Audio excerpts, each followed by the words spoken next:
getting gay in here.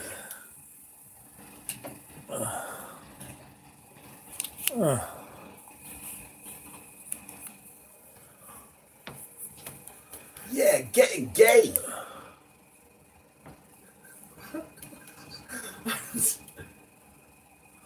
Yeah. Getting gay. Here. Yeah. Oh. Getting underlighting gay. Come, come on. Get me out of here. Come on, let's go. Close the door behind you.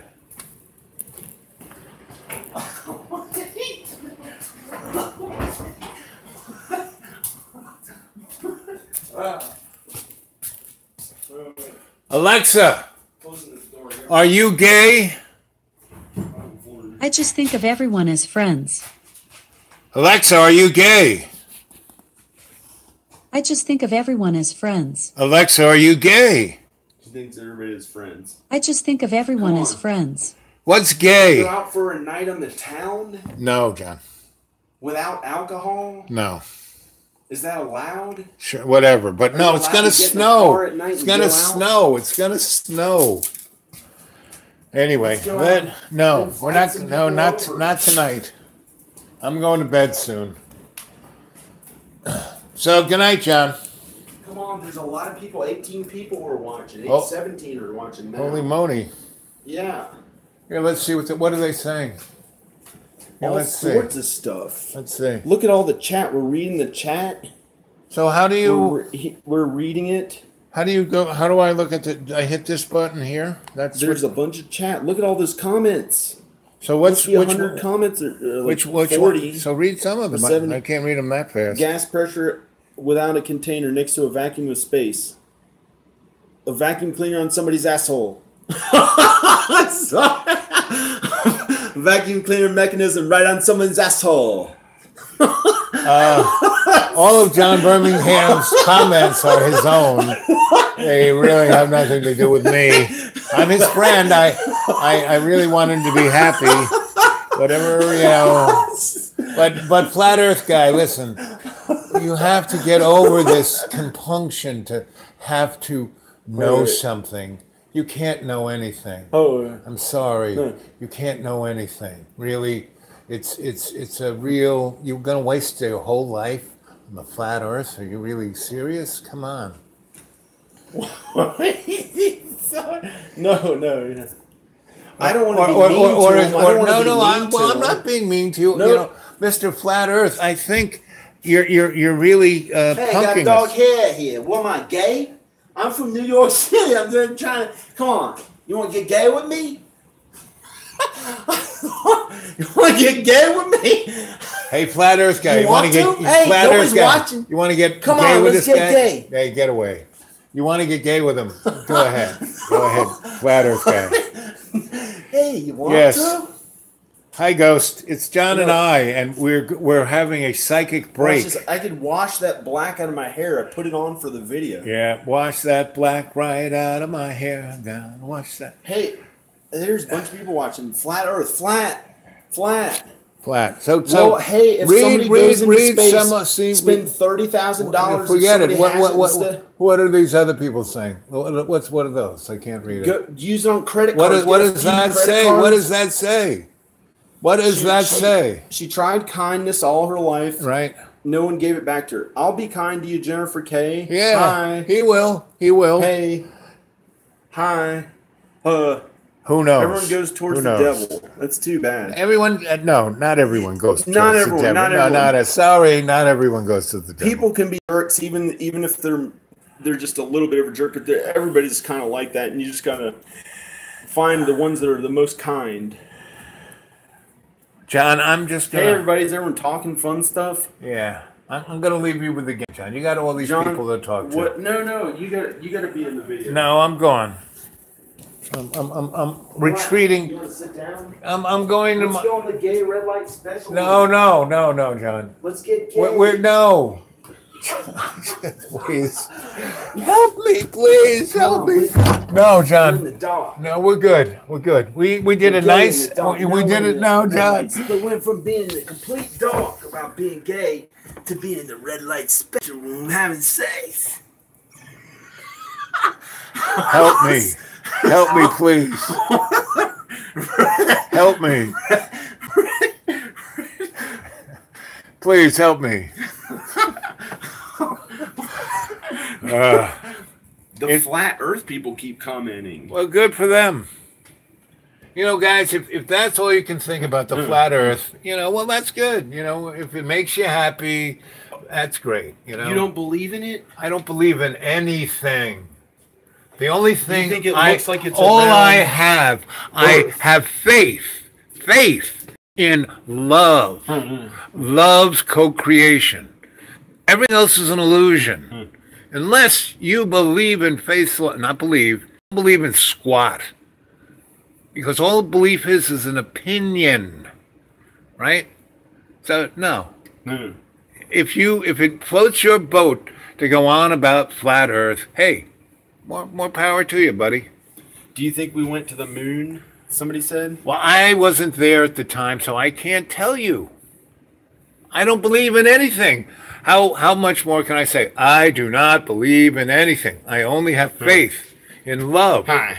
In love. Hey. In love's co-creation. Hey. You know, Saint Germain said, without love's co-creation, Oh, man. nothing exists. Period. Yeah. Period. Yeah, he's right. Yep. He's right. And I tell you, Please. the help only me. thing flat about the Earth is that it's like a pancake that I had in the morning. I was eating a pancake and it went flat, and it didn't. John, taste I'm gonna go, John. And so John, I I'm going. didn't care anyway. I was having a good time. Yep. You enjoy the I ate gang. pancake. It tastes You all en- right, but it it's wasn't the okay, best. John. It's okay. It's okay. I'll see you in the morning. Where are you going? In here by myself. Come on, get. No, we're get good. gay. No. Come on, get No. gay. Come on, Who get knows? gay. Yeah, 72. Right. Getting gay. No. It's John Birmingham. no. That's it. That's his page. It wouldn't John be Birmingham, gay. YouTube. It wouldn't John be literally gay. It Birmingham. would just be a joke. Or about being kind to non-gays. Yes, because very it's not even disturbing. funny to be too kind to non-gays. So that's what's so funny about it, because it's hilarious. Gay. I'm sorry. I gotta go, John. What? Come on. There's so many people watching 22 now. It's like watching a car wreck, guys. You really want to No, watch it's a car good. wreck? It's fun. We can invite some people over to get gay. Hey guys, who are you? What We can invite some is people over to your get reason gay. for living? No. Why do you exist? What are you going to do in a positive way I don't to make want the people world better? What are you going to get too do? gay. You know, what are you going to do? Huh? What are you going to do? Are you always going to talk about the flat earth? Right? You're always going to talk about being gay, you know? I didn't buy What are you? You know, where did you come from? Don't you know that you are owned? You are just a bag of water. We're not. You were put together in somebody's Tankatoy laboratory about 1 billion years ago. You don't exist. Yeah! Yeah, country Danzig! Boy. Yeah, come. Oh, no. Elvis has left the building. Country kind Danzig. You know, The nice Danzig. The nice, yeah. Country kind Yes, Danzig. can- Believe can- in Jesus Christ. Jesus. No, Get that red light off. We don't need that satanic evil. it's not evil. This is Jesus. It's a freaking light Blessing bulb. right here. It's a fresh- Jesus. Name of the cross. In the south, Danzig. Well, I did a Christian cross, so it's all okay. It's all okay. In God's name, amen. Good night, John. Amen, right? Say good night, John. Good Okay. night. Good See you night, guys. everybody. Holy moly. So that was 9 minutes of interestingness. That was the intro.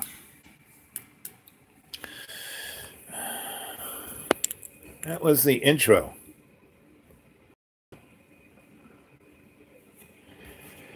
Yep, that was the intro. That was like performance art.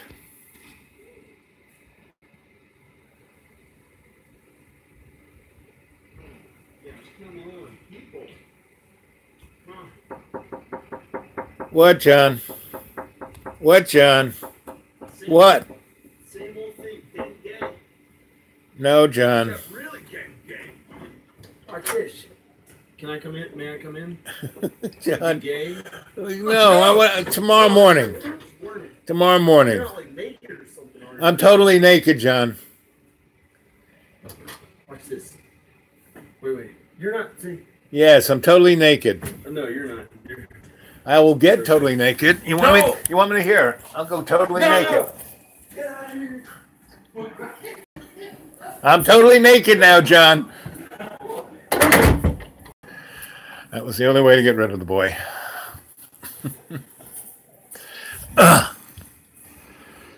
Oh.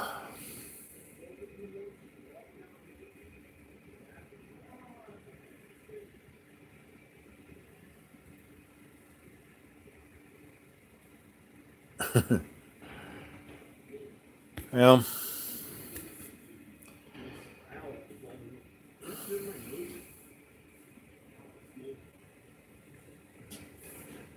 oh, not really. What, John? John, what? Come on in, John.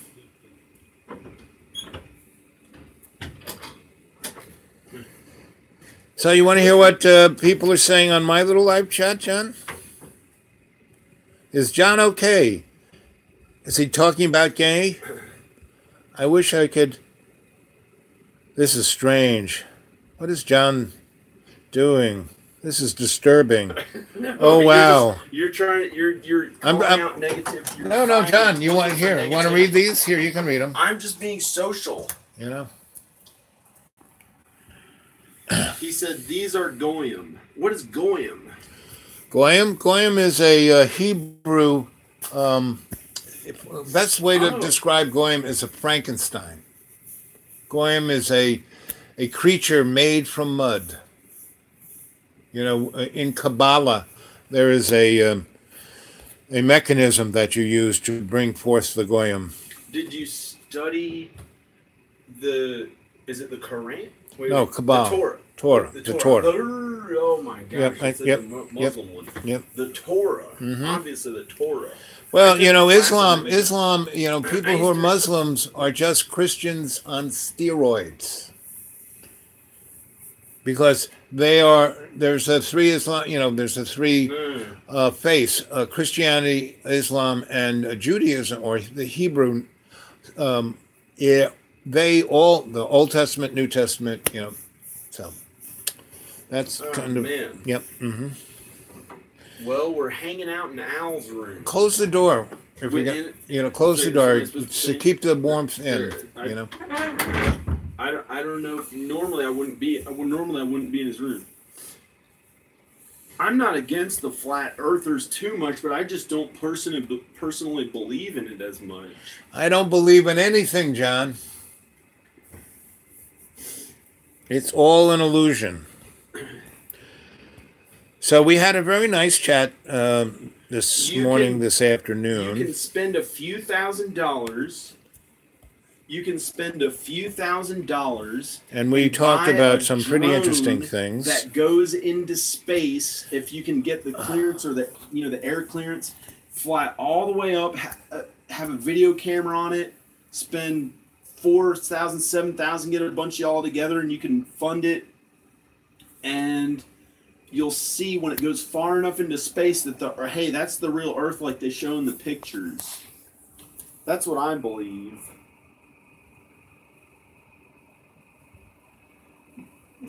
But I'm not like, we got balloons, 120,000, 121,000 feet. He thinks it's flat. I don't know about that. I'd like to see it. I'd like to see the video footage. Post a link. The proof. Who cares? Who cares? What's more important is, time. What about all the children who die in Syria every day? How about the millions of children who are taken out of America and used for body parts and sex toys? No, they're What about not. that? You know? No, they're not. Oh, yes, millions. Yep. Mm-hmm. No. How about our politicians are the best money can buy. There is no Hey, such thing as a democracy. not good to take that. You know, we're living. You are in a prison You just gotta planet. no, it's not. This is You God. are in a prison God planet. created this place as a test for us to live in these bodies and do as best we Who's can. God, to be John? kind to Who's the people that God? we're Who's supposed to God? be around, Who like is all God? The people we know in our Who is life, God? and get through the ups and downs. Who is together and God? Make the right choices. Have you? I never met God. Sometimes we have an overall thing in our life that we have to get through and understand and become better because of it. Don't you think it's just Like the an rich ongoing people? Don't you thing. think religion is just a business plan to make money and control the masses? A business plan Yeah. to Yeah. You know that. religion is Yeah. Judaism, Catholicism, you know, they're all just a business plan so they can take our money and control us to do what they want. of course people think that sometimes, but we just use it to keep being a kind person. Well, that's good. I mean, if, you know, being in the mindset of being kind to all your relations, that's probably one of the best things. And that is the dynamic of love's co-creation, right? Love's co-creation doesn't say, hey, put some money on the plate. You know, love's co-creation doesn't say, go start a war. Love's co-creation doesn't say, go steal other people's land in the name of Jesus Christ. You know? All these flat earthers are commenting. What are they saying? They're saying, come to join us, John. Well, We will show you and you will believe in us. oh, that's good. Well, go. There's a bunch. There's a new set of friends for you. Hey, are any of you flat earthers cute young girls? Oh, no, not a young girl, because young girl would imply it'd have to be a young woman. Okay. No, you know, a young girl to me is somebody who's 35. Oh, and just if that's the way of looking at it, You know, is that what you're trying to say? Is somebody that would be with me?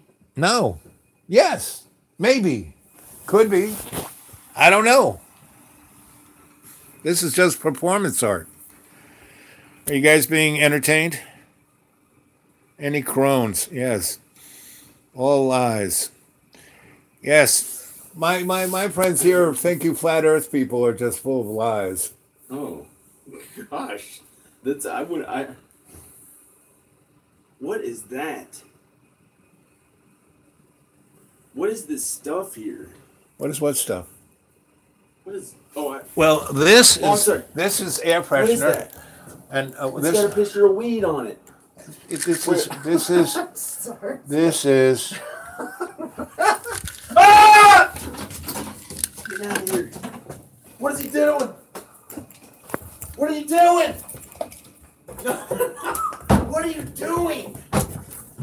What is he doing? my pants just fell down, and that seems to be the only way to get John out of the room. Holy moly! So that's what I have to deal with every day. Every day. Whenever he's in front of me, that's what I have to deal with every day. He just doesn't do it for the live view. That's John.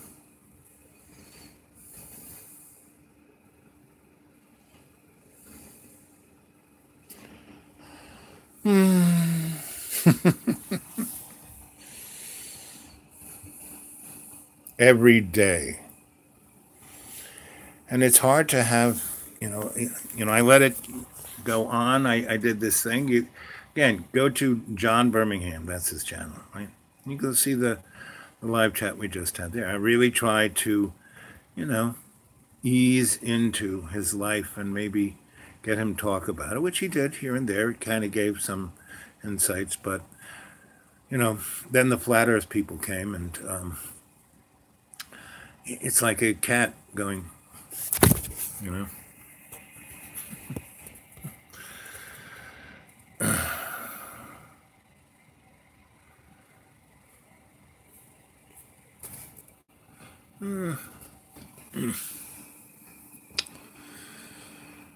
Anyway, I mean, he just talks about himself,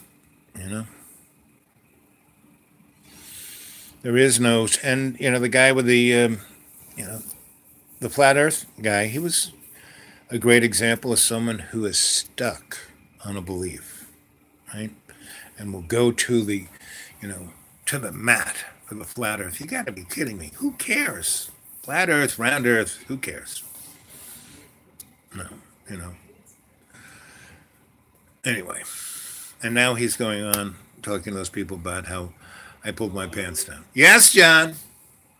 Why did you do that? My pants fell down because my waist is thin. Can we invite people over to stay here, or? It's your house, John. You can do whatever you want. I put a meetup group. I started a meetup group, and one guy was going to join, and it was kind of sad. He was like the wrong person. What's the wrong kind of person? He was all right. Again, John, It just, if we're going to be in, close the door so the warm air stays in here. I was looking more. What do you think I should do? Find a girlfriend? I have no idea, John. You have to make up your own mind. Enough? It's your life. You need to take control of your life. That's what I think. Yeah, I tried to get my kids. I keep trying every day. I write her all these messages. Who's her? The mother of my children. Make sure I can. What does she say? They're all the way in Texas. Right? Why are they there? They're in Texas. Why? All her families, her parents are there, the grandparents. So why aren't your children with you? I've been alone too long. He said, "F all girlfriends, just be yourself, be by yourself, mate." Well, that's a harsh underlining. Yeah. Oh my gosh, I definitely didn't do anything. He's got me underlit like a Vincent Price old movie. Okay. So you think I should get a girlfriend? I have no idea, John. I have to, because it's your life. All I want you to be is happy because you're my friend, John. Whatever makes you happy, that's what I want for you. You're my friend. I believe in you. Whoa.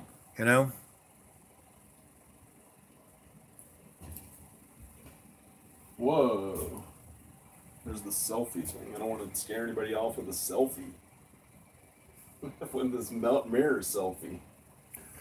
So, John, I'm gonna continue with this. You don't have to stand. What are you doing? Your own version of it? Yeah. I'm live right now. We were talking about not the flat Earth. Hi, everybody. What are you doing? I'm showing the flat Earth. Show them there. Right. My channel. Yeah. There's a lot of people. Good. Come talk to us at Poncho channel. Right. Well, go there. Well, go to Poncho Pete. That is. I don't either, and I don't care. Wait. Why do you have it on? Wait. Hey, I look good on that one. I don't know why. How's it going? I can't tell what I look like. My eyes are. It's like it's like went into my eyes. I can barely see. Oh my gosh. Oh. Are you mesmerized by the screen, John? No. We're trying to get ghosts up the rear side. Yeah.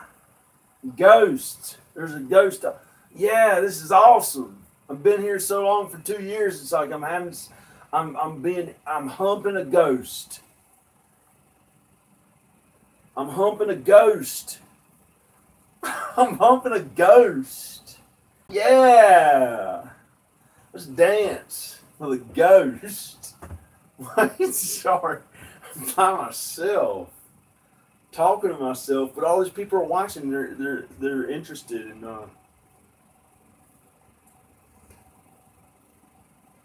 yeah, those are real people. I've got to keep in mind, this is not a weird CGI reality. There are people watching. You got a light on me?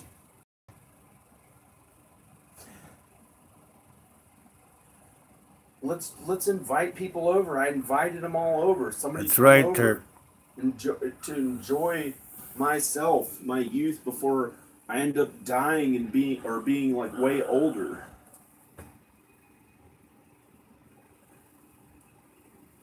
I've been out here 2 years at this place by myself. Here and there I've gone out.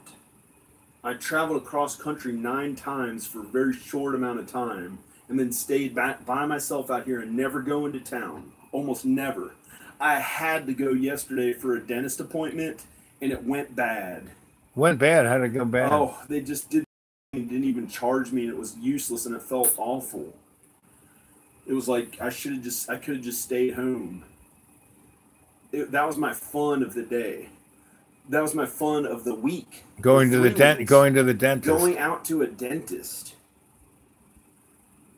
I'm young enough and I'll enjoy it. I can get in awesome shape. I could be a A-list movie star if I really get in awesome shape. You know, what is an A-list? To write this stuff. What's an A-list movie star? I can just enjoy life. Why can't you live in a beautiful house out in the middle of a beautiful forest in the beautiful part of nature? Yeah, enjoy it with somebody that I can be in love with, or have some friends come over. I like being with somebody I can hug and love, and my family. I'd like my whole family to be here, like my family of wife and children is what I'd like. That was the best. I could just stay at home with them, go on the computer, work on stuff. She ended up making tons of money just staying at home doing the same stuff all the time. She hangs out at home, eats food, walks around, works really hard on the computer. She makes like a lot of money. And she homeschools the boys. Yeah, and she homeschools them all from home. They get to be around each other, hang out at home. So they don't really go to school. Not really. Not at all. Well, they kind of go to classes and stuff here and there. I don't want to say they're like all homeschooled, but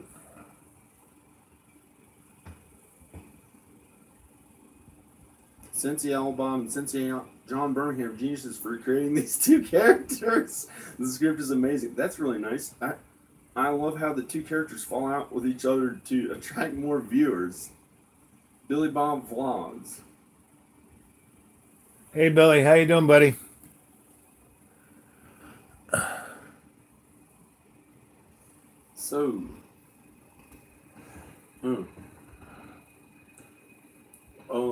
So one of my ghosts asked me to ask you: have you found enlightenment? Be friends. Not as somebody that has. Have you found enlightenment yet from within, John? I've been out here for 2 years and haven't found enlightenment yet. But what do you mean by enlightenment? What do you? I found inner peace. Right. How often? That lasted a while, but now I'm lonesome again. I've been lonesome for like a year or 2. Yes. But here and there, it's okay. And I've written to my ex-wife, and she just won't. She doesn't want you back. Yeah, and I here and there I look for women. She's been pretty explicit about that, right? Yeah, but And you waited what? How many years? Yeah, but 8 years. Yep. So you think it's longer since we started arguing? You think it's going to change? I don't know. John, email us. Join on a second voice.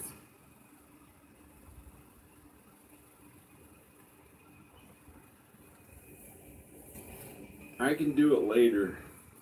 I'll look at that flat Earth stuff later. I don't believe in it as much, but I'll look what they're saying.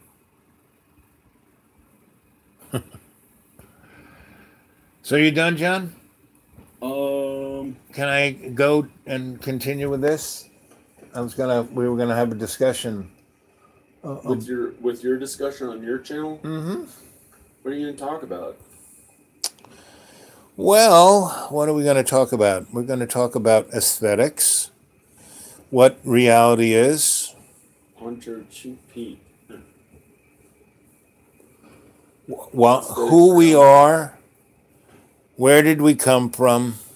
You want to go downstairs and talk again? No, it's nice and You warm want here. in your room? I'm done. Yeah, we spent a good hour and a half with this, John. Okay.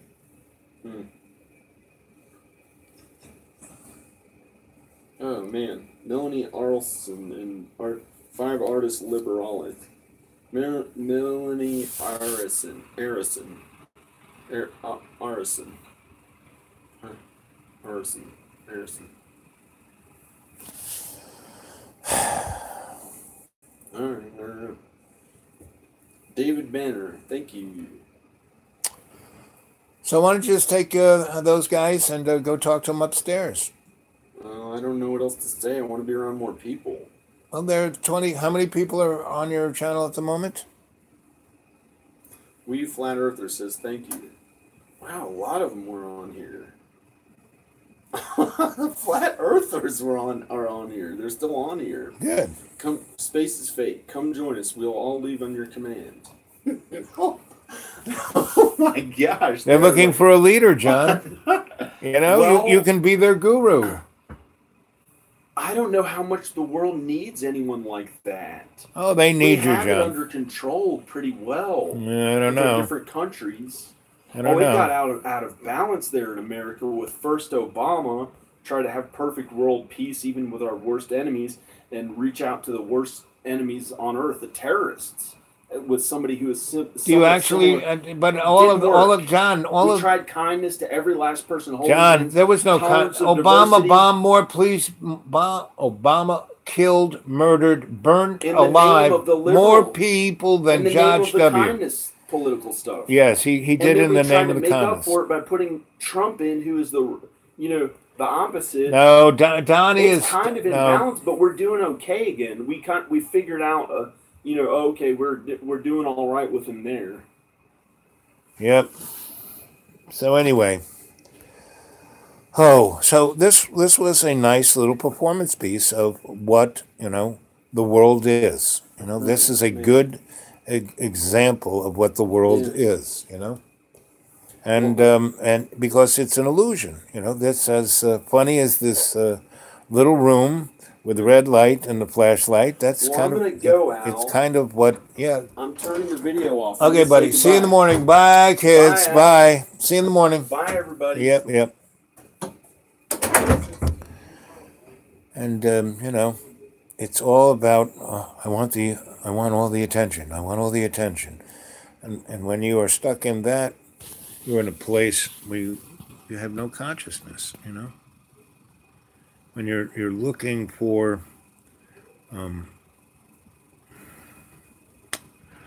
just to keep whatever, right? Stick your head in the sand, an okie dokie world,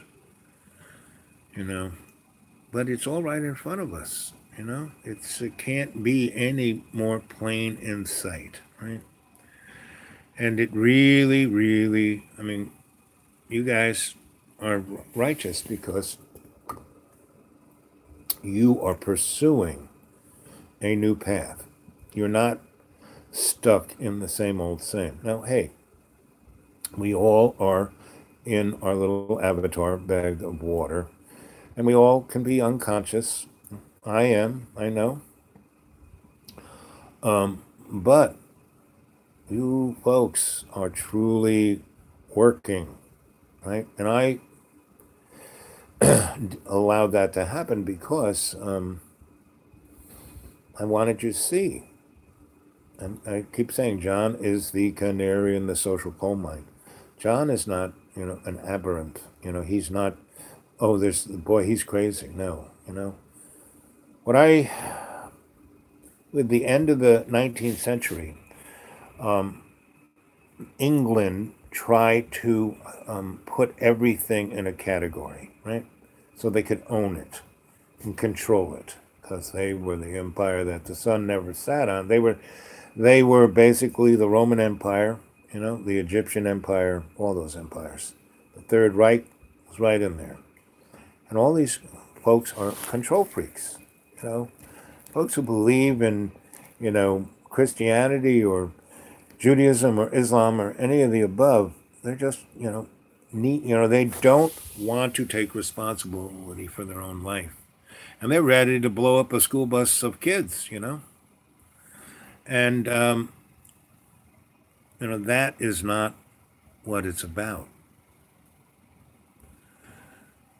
A type that needs people around him all alike being alone with his thoughts, yeah. He can't be alone with his thoughts. He really turns negative because he can't, he's stuck in a rut all the time. And, like I said, I'm his friend, and at times I go, boy, I'm just enabling this. And I go away, for, I spent the whole summer away from here, right? And it's like he's like tied in. And when at the Deep Green it got really, really cold in latter part of October, he called, "Come, please, I miss you. Come." So I came, and and I had to come because I needed my eyes operated, and I needed a few other things done with the doctors are here because, out there in Tennessee there is no medicine. Now the good side of that, I live in a 200 square mile bubble of Appalachian poverty. There's no factories, there's no exhaust, no highways, no noise. The water is the most cleanest you can imagine. There's less chemtrails over me. There is no internet, there is no self signal, there is no cable TV, there is no TV signal, there's no radio signal, except late at night, skip off the AM. It's that's a very good thing. There's no light, there's no big box store just down the road, so the stars are amazing, right? And the animals are amazing. I have a gigantic lake about a mile from my front door, and a gigantic river right down my backyard, and a big waterfall. I mean, really beautiful stuff. And there are two big college towns. Boone, North Carolina is about 30 miles to the south of me, and ETSU in Johnson City is to the northwest of me, about 40 miles. So, but if I want that kind of, I go there. Actually I have to go to Boone to make a phone call. So, what we were talking about this afternoon, my morning ramble, it took me some time to get out of here. It got really cold, and that affects my bones and things, and so I have to meditate for a good hour or so, and then I kind of left here around 10, and then I got to the library around almost 11, and I ran into a very interesting friend, and we talked, and he's a very interesting fellow. He'd make a great poker player because he has this kind of straight face,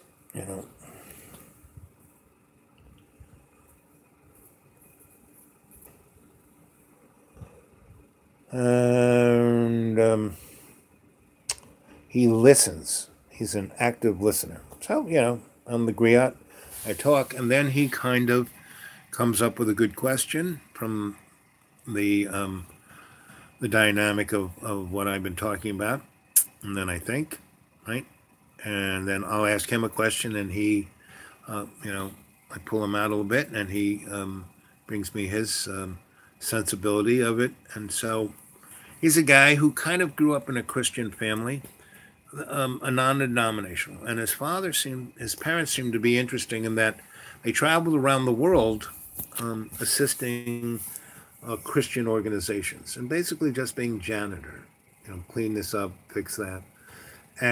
But they were in these environments, and he grew up in them. He grew up in Ireland, 5 years. He grew, they went all over the world doing this.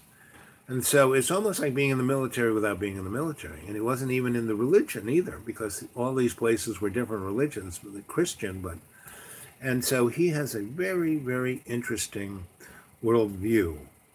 And then he, like me, died, right?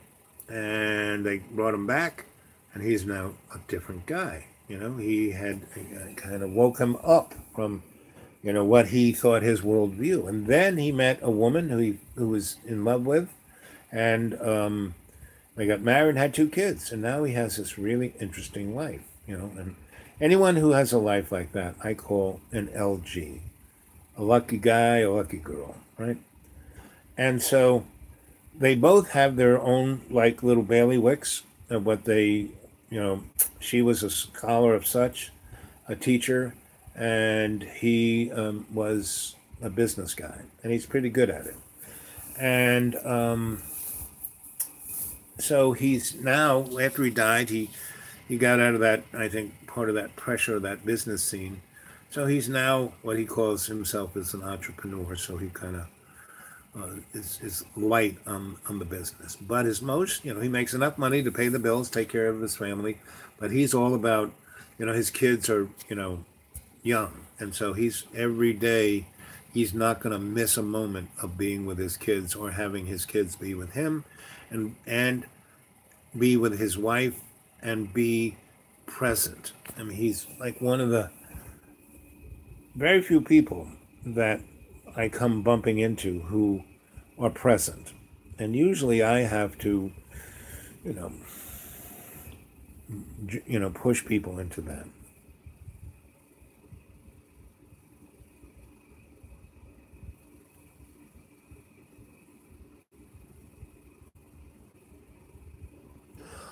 Oh, Billy, you know, in the deep green,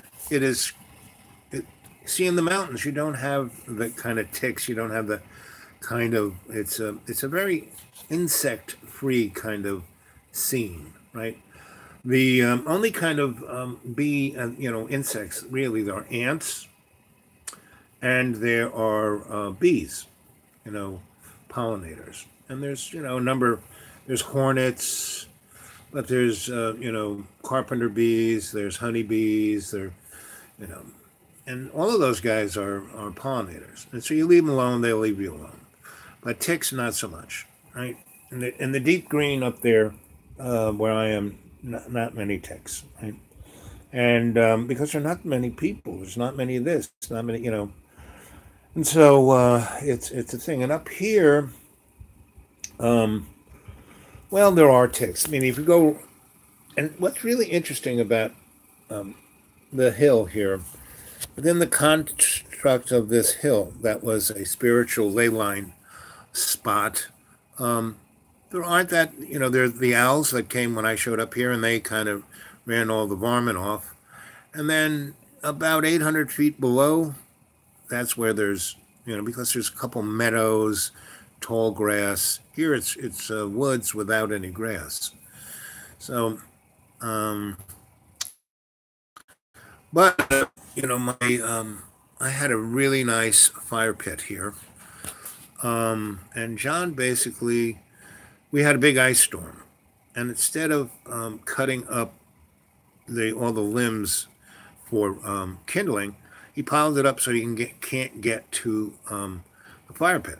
Because, I don't want to, you know, we could have a forest fire. No, you know, the fire pit is like, you know, in any direction of the fire pit, it's 50 feet to the closest thing that's going to burn. It's a big, you know, it's a, you know, I had ceremony there. We danced, we played drums, we had a fire. It was a great place, right? That's when I had my school here. And so it's pretty tough. And, you know, my legs, you know, my feet aren't attached to my ankles. So I'm not as limber. I can't just fall out through the woods, you know, and I have to, if you've seen me walk or move around, you're seeing me being very careful where I put my feet, right? So I just can't, you know, so John has made it a place I really can't get around too easily. You know, I really have to be careful about it. It's not the homey kind of place that, you know, and you know, with the lady who built this place and her spirit, she died, she left. George, he died, he left. The last remnants, there were a number of black families that were up above here, but they were Cherokee. They were hiding, and they married into the black families because it was safer to be a slave than a Cherokee. After Andrew Jackson. So I was the last, and then I sold this place to John, and John, he bought this place in September of 2015. And in all of that time, I probably have been here, which is like 2.5 years. I'd say 6 months, maybe less, because I was here for a while we were in the transition, and then John drank a lot of coffee, got anxious with me, and I had to get out in the middle of winter. Right? So I had some kind of fun adventures with that. Then just when those kind of petered out, he would say, "Oh, please go back up," so I would, and and again, he's my friend. So when I can, help him, I do it. But sometimes, like last winter, he just, came throughout. So I said, I don't, think this. So I found a place to stay, and I stayed there, but it was close to him. So he would come down, and, all the videos he did of me kind of went, he got 80, 70, 90,000 of me telling the story of the old crone. And that story wasn't even a tenth as interesting as the one I told you. And I didn't take folk there. Yes, I shamanically charged. And I think that's why people kind of were drawn to it, because before I would start these things, and you can go to his thing and look at him, I would do a little shamanic thing and then start the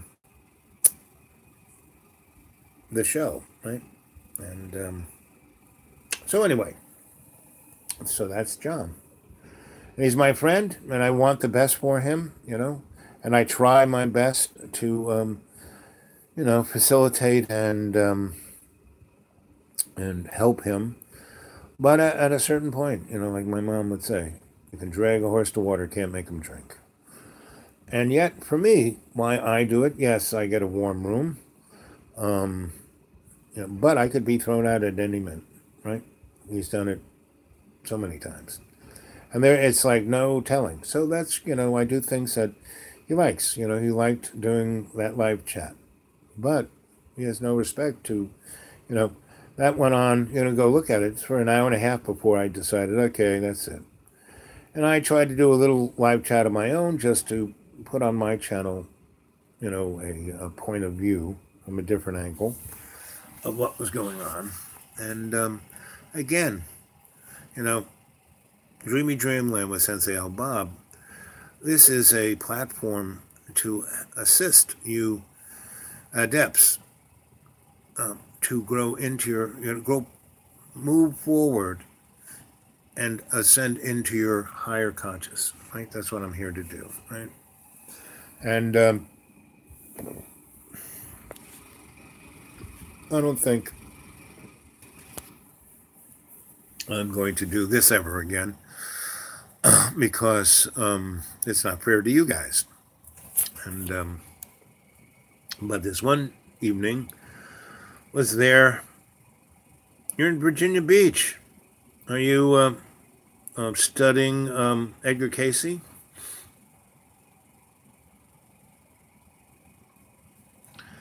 Billy, I'd love to come, I just got to get out of here. And I'd love to come to Virginia Beach if you have a little place to, a couch or a closet or any place.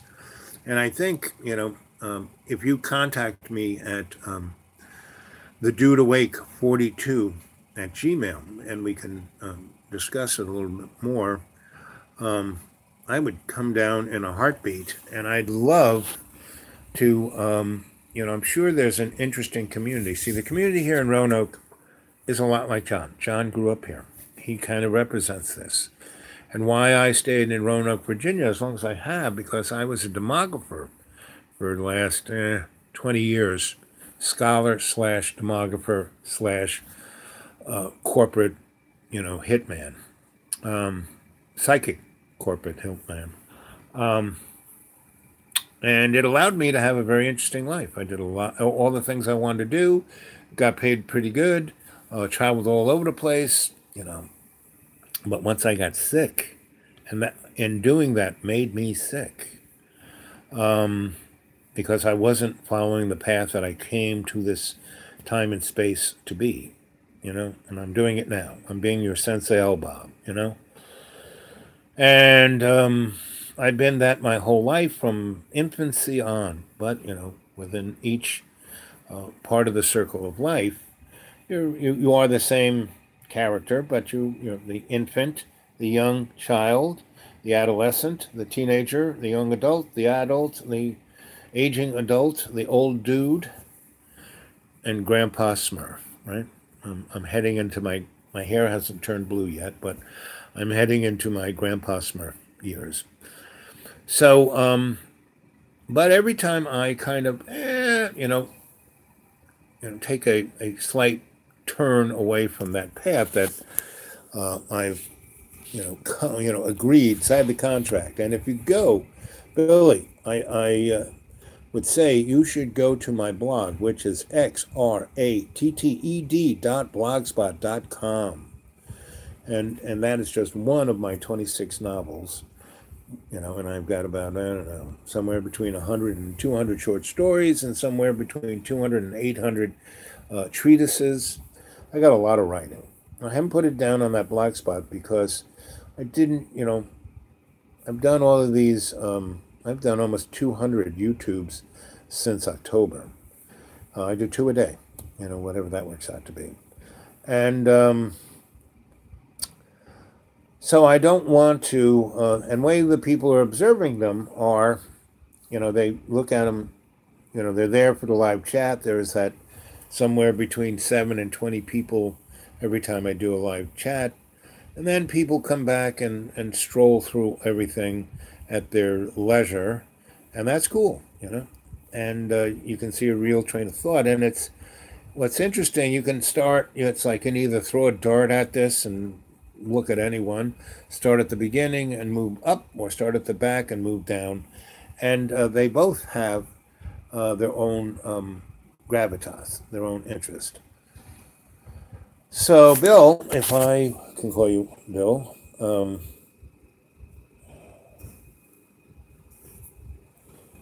the labyrinth here, John has not really gone up it at all, so it's kind of overgrown. And the labyrinth was really cool because when I bought this place, there's about 10 acres. And, I basically bought it because it's the school. If you go to John's thing, you'll see how, or tonight's little thing. We were in the basement and just walked up here. You can see how amazing this school is. 7,000 square foot concrete. You're talking about the Edgar Cayce labyrinth. Okay. The labyrinth up here is a Cherokee Indian one. But like I said, I stayed, in the early 70s, middle 70s, I would come and visit. When I was hanging in North Carolina, I would come and visit the Cayce Institute. And I liked the town that you're in, Virginia Beach. And I still like that area. It's gotten a bit too overgrown, but I'd love to come and spend some time with you and try to see if we could bring, because really, I don't know if you've been watching this, I kind of want to put together a traveling video art circus. And I've had a number of them. And the business model is universities collect money for their student activities fund. And if you put together an interesting enough show, colleges will pay you somewhere between $5 and $20,000 to spend a weekend with them, to entertain, to educate, to lecture, to show, especially liberal arts schools. They love that stuff.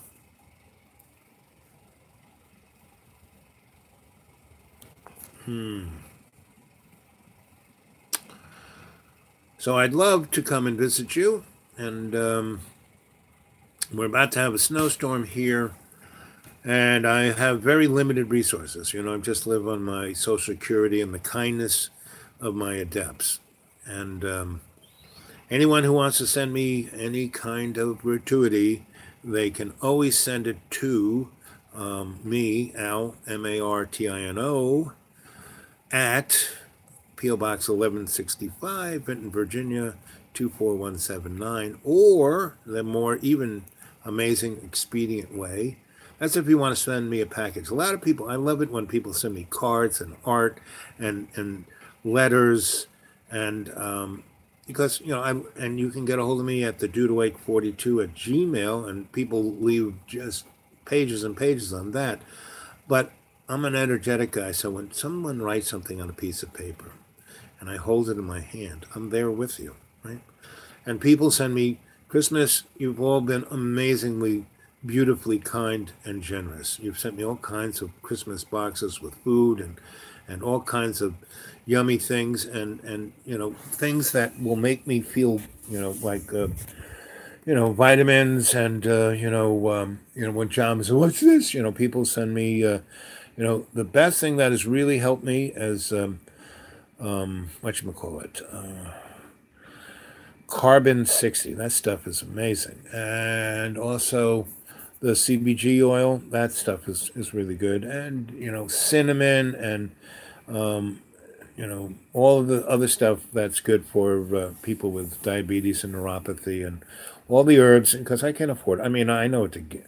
I'm an herbalist, so, but you've just been so generous. So if you want to send some cash by Western Union, you just go to Western Union, send it to Al, Martino, at, Roanoke, Virginia, and then on the Dude Awake 42 Gmail, send me the tracking number, right? But other than that, I'm living on $300 a month, right? And I own nothing, have nothing. I had to get what little bit of a safety net that's left in this country. It's pretty tough, but it put me back right on track to be your Sensei L. Bob, right? So it would be really great if we put together a circus that we could take on and get a nice revenue stream, and everyone could have amazing fun, step forward with their work on being a adept and, ascending into their consciousness rather than being just a ugly bag of water and a mud puppet, and that's tedious, and it basically puts you in a stuck position of your spiritual growth.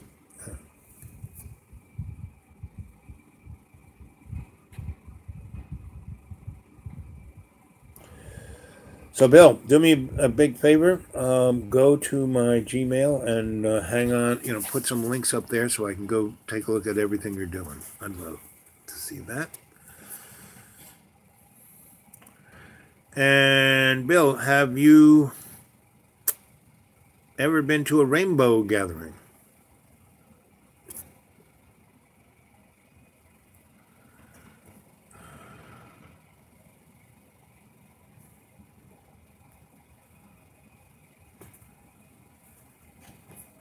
I live in a tent in the woods and see in my videos. Okay, that sounds good. Again, send me that to my link of, the Dude Awake 42 at Gmail. Okay, so we've been at this almost one whole hour. So, I'm going to talk just for a few moments, and then I take a consensus on where we want to go in state. So, the thing I've mostly been thinking about is who are we, where'd we come from, And what are we doing here, right? So I'd love to hear any kind of insights from you 8 adepts on that concept. And then, so last night we went to the conscious oil, right? And I'd like to, if anyone had any dreams about that, or is anything ricocheted off your consciousness during the day. Any thoughts on that one?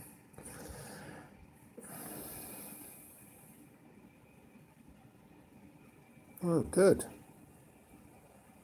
Well, Bill, that is high praise. If Tucker says, I'm going to love your channel, that is high praise, you know.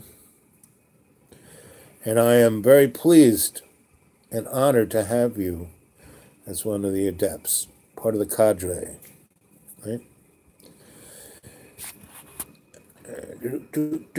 So, kick it in, gang. What do you think about who you are, how'd you get here, and what you're doing? So there's a guy, people send me all these amazing things to look at on the Dude Awake 42 at Gmail. And one of these is, Endeavor 747, right? Enterprise 747. And this guy is plugged in. He is like, I am your Sensei Al Bob, and I, have a path. But this guy is like, right? And a few other people like that. So, my playlist. Have you guys been able to see my playlist on this channel? I still haven't figured out even to look at the settings for privacy, Again, I need help in the digital platform world. I'm just happy to be here, really, And that's why I'm trying to encourage everyone to experience their Akashic record, through their library, and go to their superconscious mind and see and experience their sanctuary of their own choosing, and using the tool of the tree of knowledge and the lake of the link. So I kind of want to consensus, instead of just picking summarily a place to go. Okay. I'll go take a look at that, Mr. Tuck. And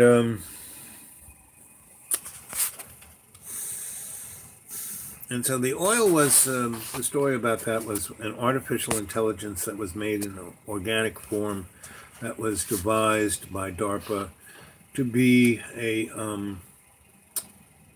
artificial soul that could be injected into. I don't know if it was helpful. Oh, you mean that? Yes. Again, I'll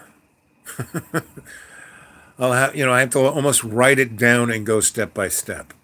But yes, I looked at it. So my question is, does anyone see my what's it called? It's not called my link. It's called my the thing I put things on. See, I don't even remember. I don't even know the jargon of this stuff. Anyway, but forget the platform. I mean, it's working great. And whoever stuck that thing on me up on Facebook, thanks a lot. I mean, that was great. I mean, that'll, and I don't even know it. Can't even contact it. The way I like it. I don't even have a Facebook site anymore.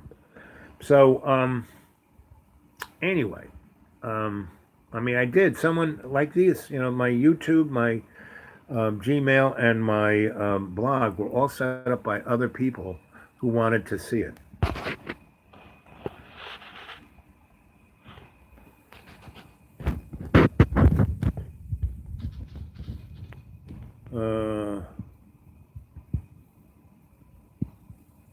what this, can we see?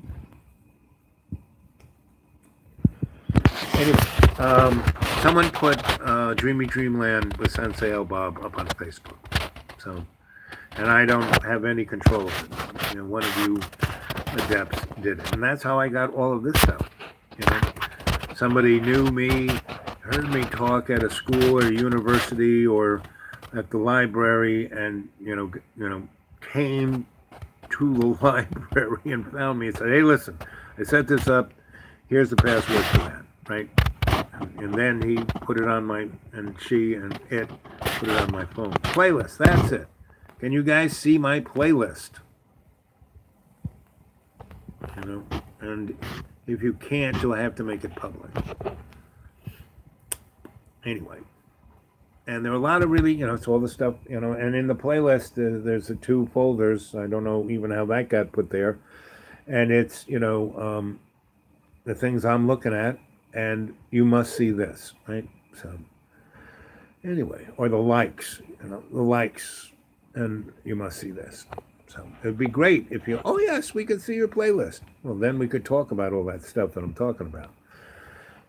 Anyway, but again, when you go into state and you go to Akashic Record, you can see all this stuff in your Akashic Record. It's like Facebook and Google, it's all there. Google and Facebook and YouTube, since they're all owned by the same,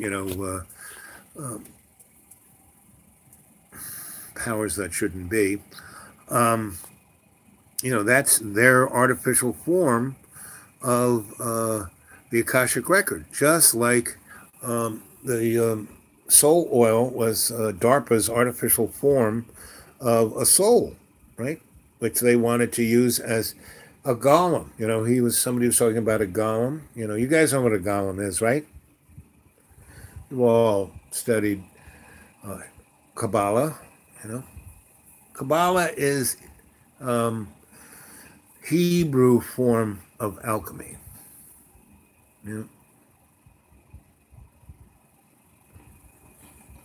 And so, good. You can see my playlist. Good.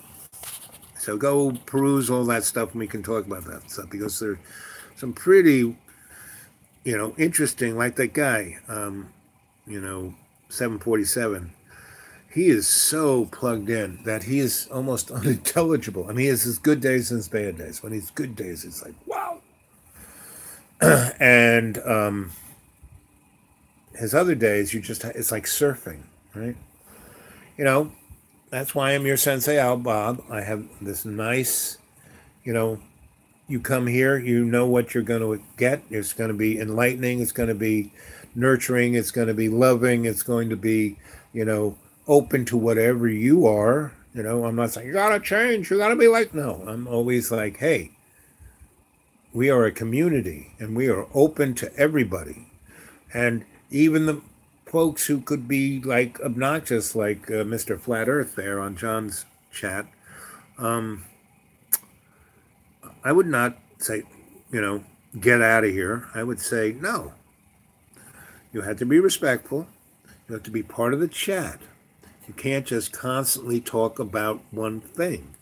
You have to take whatever that belief and philosophy and how it manifests in you and how you can interact with you into us, the cadre. You got to be part of the cadre, right? If you can't be part of the cadre, well, then just be like the other.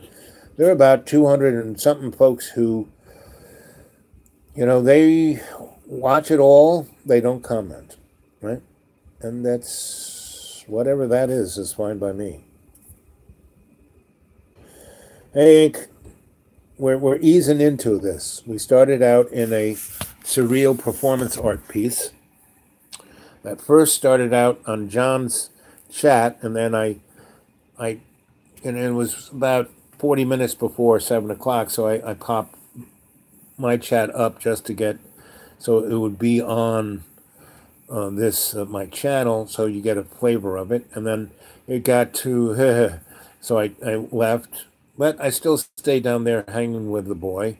And then I popped off and came up here, and came on to talk to you, and he just kind of walked in here, and that's the first 20 minutes of this hour and 10 minutes was John and his chat. And he didn't want to leave it because our little interaction, and as you folks have come from John's channel to my channel here, you know that John and I are like, Dean Martin and Jerry Lewis.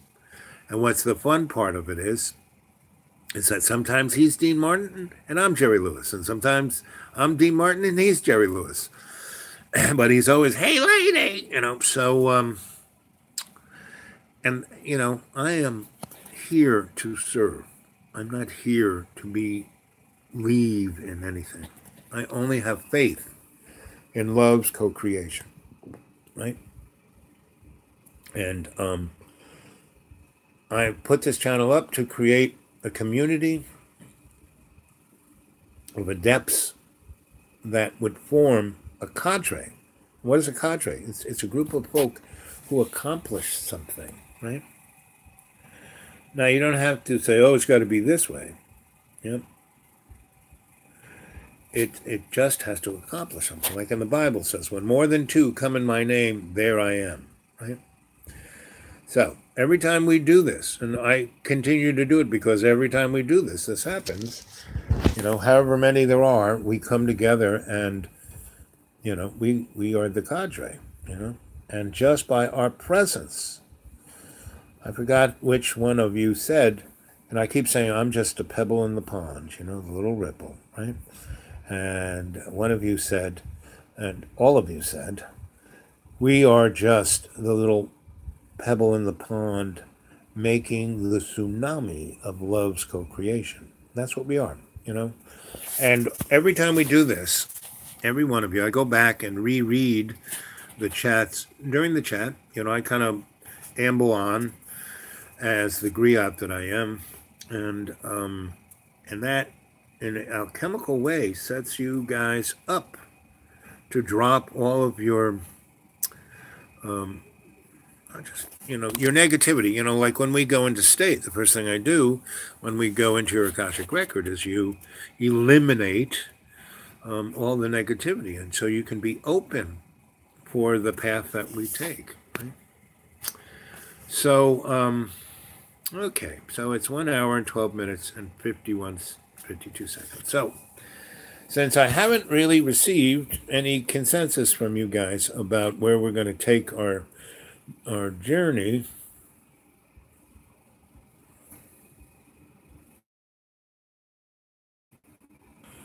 get on John's phone and see what we see. No playlist. Can you see my place, please, Mr. Ink? On my channel, Dreamy Dreamland, with Sensei El Bob. Because I can see my playlist. I can see my history.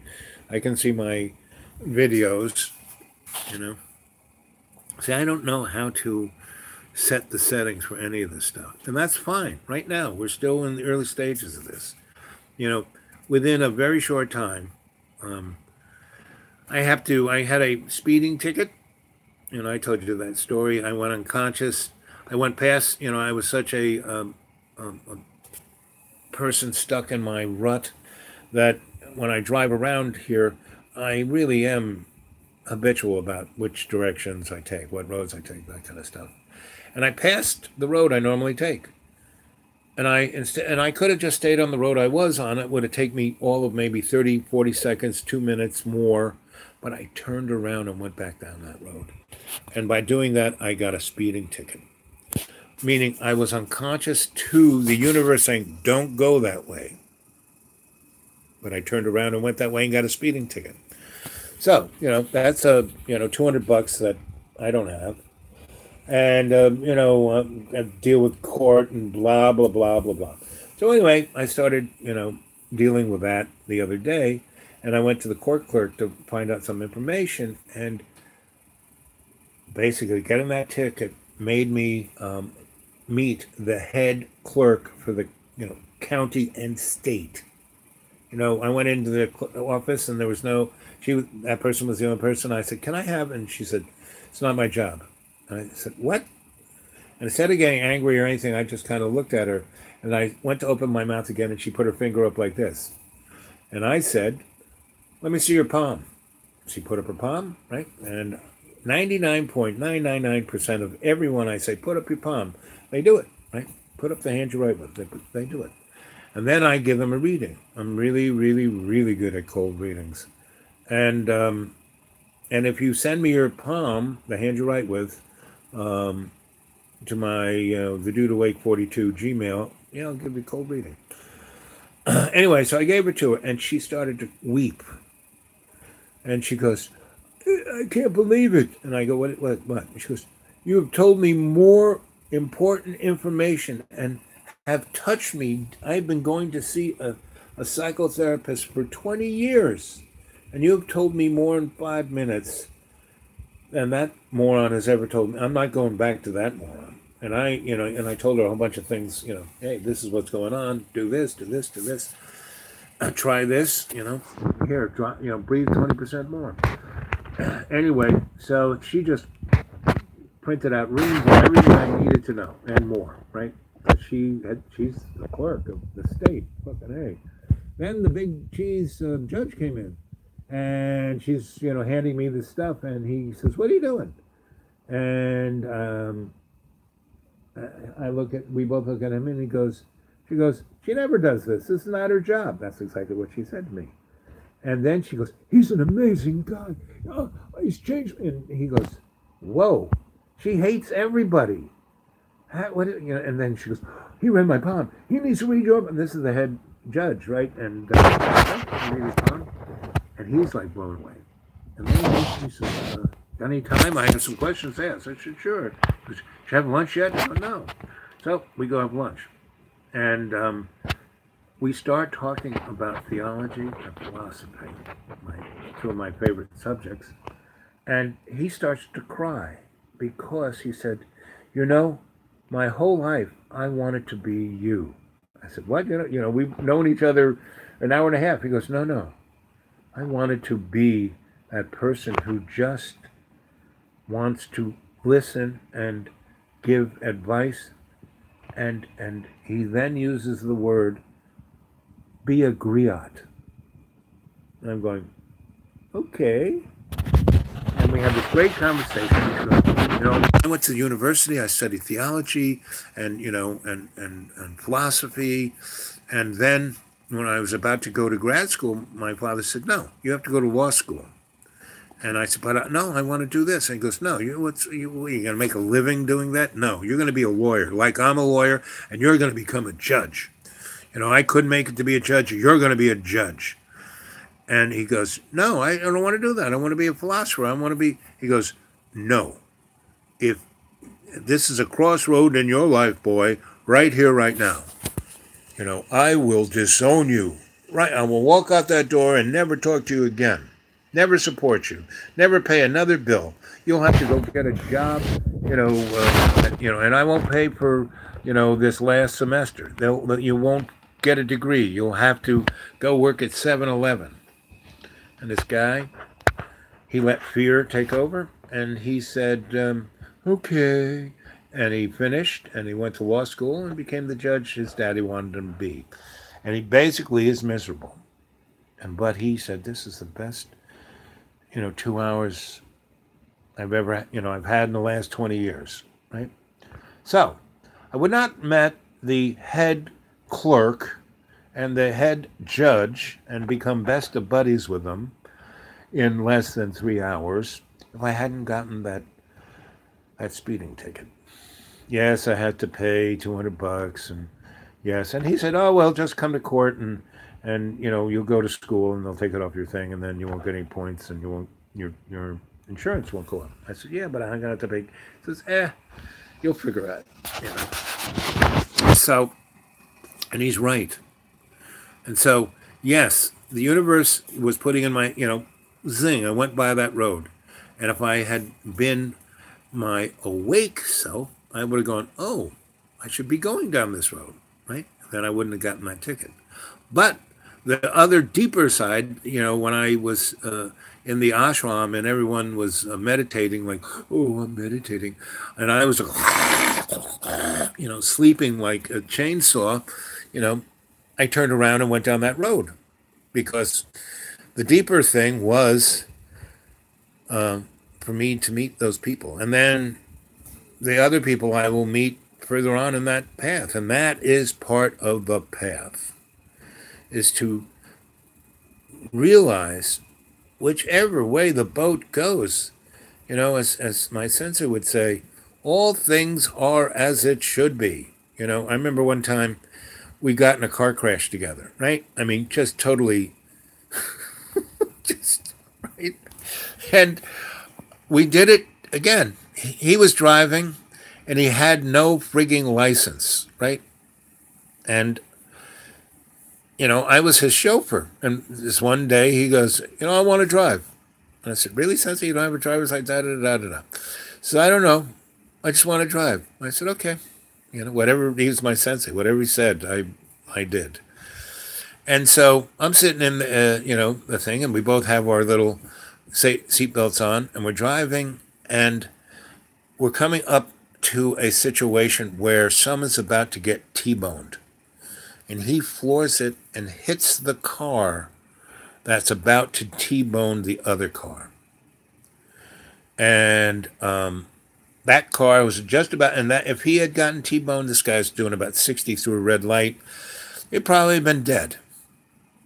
But when the way we hit the car going that fast, all he did was spin like a top. And we went flying over across somebody's lawn and through their fence and through, a bunch of rose bushes, and that was about it, And then the police stopped, and we were in the car, and the cops were nearby or saw it happen, and so they saw what happened, right? They saw that this guy was going to T-bone that guy, and they saw that we were stopping at the light, and then accelerated and hit the guy to spin him around, right?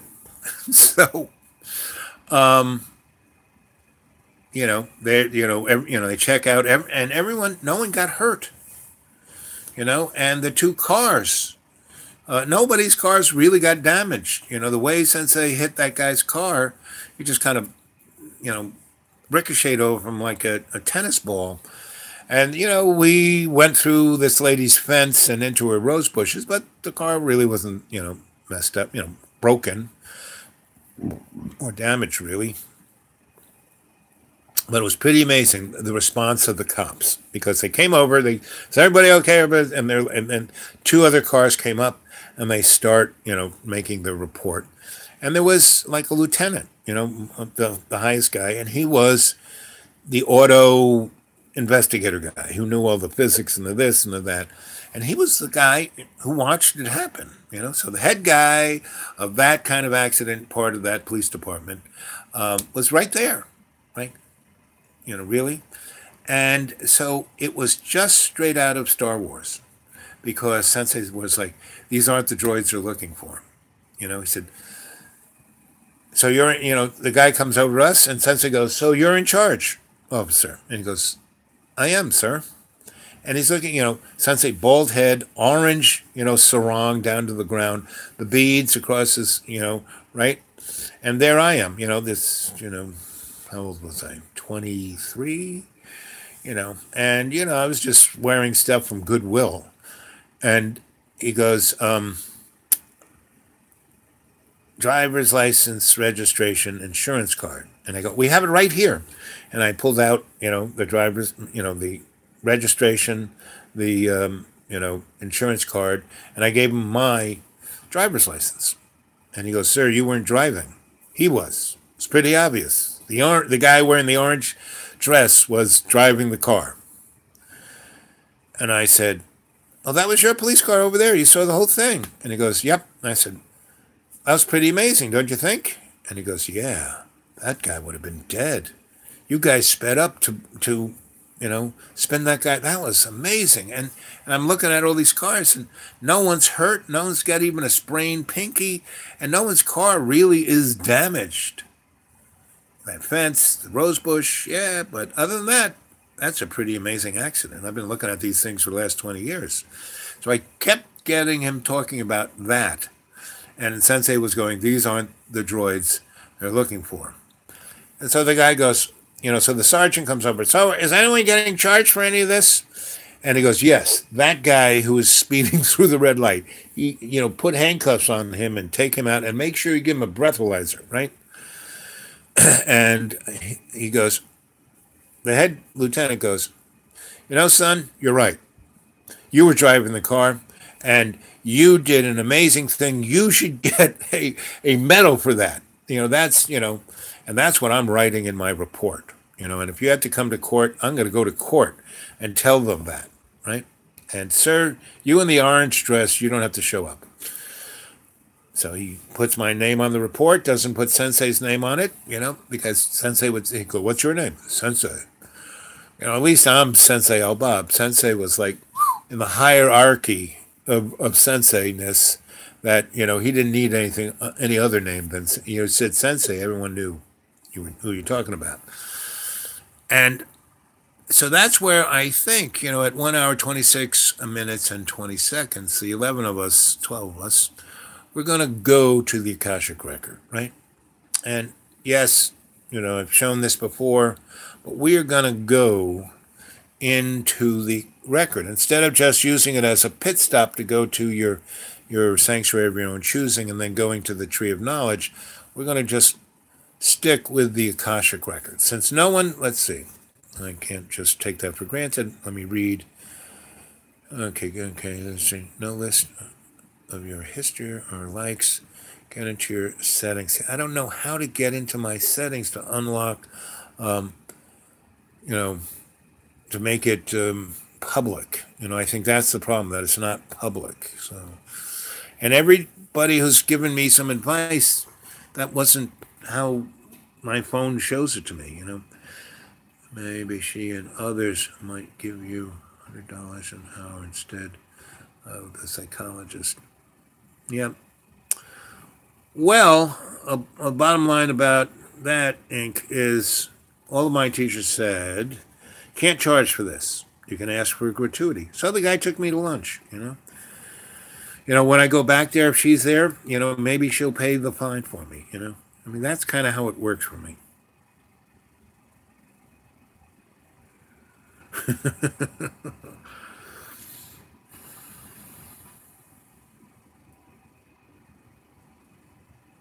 Yes, there's a reality that provides all we need to experience in a state of love's unimagined, extraordinary, but obvious real. Yep, exactly. So, I'm not worrying about it. It seems to work out. So, Dreamland is dreamy. The Sensei Elbab. Thank you, Jane. Let's see. From a state. Yep. Okay. Let's see. That's it. Hey, Dragon. Okay, here we are. 1 hour, 28 minutes, 34 seconds, and no one has... Right, so at 1 hour, 30 minutes, I am going to start bringing us all into state, and we're going to go into our subconscious, the library of our Akashic Record, and we're going to sit down at our reading table. We're going to open it up once our librarian brings it to us, and we're going to, eliminate all the anger, fear, and negative thoughts, self-loathing, and illuminate ourselves past the point of our imaginary mirror and go deeply into our Akashic Record. And I'm going to give you a very nice guided tour. So it's like how I don't know how to use YouTube. Your Akashic Record is your spiritual YouTube. YouTube is a ersatz, Akashic Record. So I'm going to show you all the little settings and bells and whistles. And we're going to look at, the thing that we're going to look for is who we are. Who are we? Where did we come from? And what are we doing here? Uh-huh. And every day and every way, we're going to take the piece of the earth and make it stronger. And every day and every way, we take love's co-creation and make the piece of the earth stronger. Our Father, who art in heaven, hallowed be thy name. Thy kingdom come, thy will be done on earth as in heaven. Give us this day our daily bread, and forgive us our trespasses, as we forgive those who trespass against us. And lead us not into temptation, but deliver us from evil, as it was in the beginning, is now, ever shall be, world without. Amen. Hail Mary, full of grace, the Lord is with thee. Blessed art thou amongst women, and blessed is the fruit of thy womb, Jesus. Holy Mary, Mother of God, pray for our sinners, now and the hour of our death. Amen. I'm going to count from 1 to 3, and as I do, you're going to go into a relaxed state of consciousness. You're going to sit down, put yourself, your physical body, your avatar, that, mud puppet, into a chair, lie down, whatever place you can be safe, right? And we will start with 1. You're in a deep, deep, deep, deep state of conscious awareness. Your breath is slowing down the monkey in your brain, that little squirrel on the wheel, right? So you're not thinking about, the laundry, the taxes, the insurance, any bills, I'm going to do that. No. With every 20% in and 30% out, your conscious mind is becoming very relaxed. Your conscious mind is the little Rolodex. Your conscious mind is not your consciousness. It's the Rolodex. It's where the monkey lives. It's where the squirrel is running in the cage. That's your conscious mind. And every time you breathe that prana in, filling your lungs, and your heart is pumping that red, iron-rich blood through the alveoli of your lungs, and it is doing the exchange, taking all the waste product of your body, and you're breathing it out. You're breathing all the chi, the prana into your lungs, and it's taking that energetic. The prana is the thing that animates your avatar. The prana is the thing that makes your ugly bag of water walk around. Without that prana in your body, within your cells, within the mitochondria, you'd just be a bag of water. That's all you are. That's all your avatar is. It's an energized, ugly bag of water. No matter how much you work out, no matter how much you put makeup on, that's not going to do it. The only way you're going to look attractive to other folk, all your relations, is the beauty from within. Got it? So breathe in that 20% in, and breathe out the 30%. And that 30%, when you breathe that out, you are expelling more waste products, more toxins, more things that are going to kill you than any other way of eliminations. Aho. See it clearly. And 1, you're in a deep, deep state of conscious relaxation. Your conscious mind, where your squirrel lives, is quiet. Squirrel is asleep, no longer running around that cage. Your monkey is like, just happy to be happy, right? It's not hanging from anything, just ready to go to sleep. Your body, your avatar, is in a relaxed form and put on automatic. And as you're breathing in that prana deeply into your lungs, and your heart is pumping that blood through your lungs and carrying that prana to every cell. It is going down the veins and arteries and capillaries. And instead of going blub, blub, blub, blub, whirling around the wall of the vein, the artery, the capillary, and it's going clockwise. And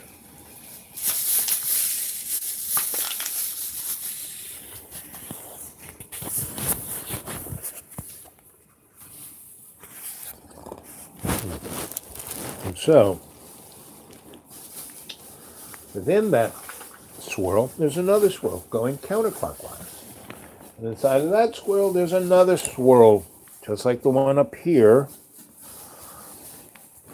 going clockwise. And what is that doing but being a polyphased, alternating current generating of scalar energy? And scalar energy is the waveform that carries the psychic energy of your consciousness throughout all of existence, every dimension, in every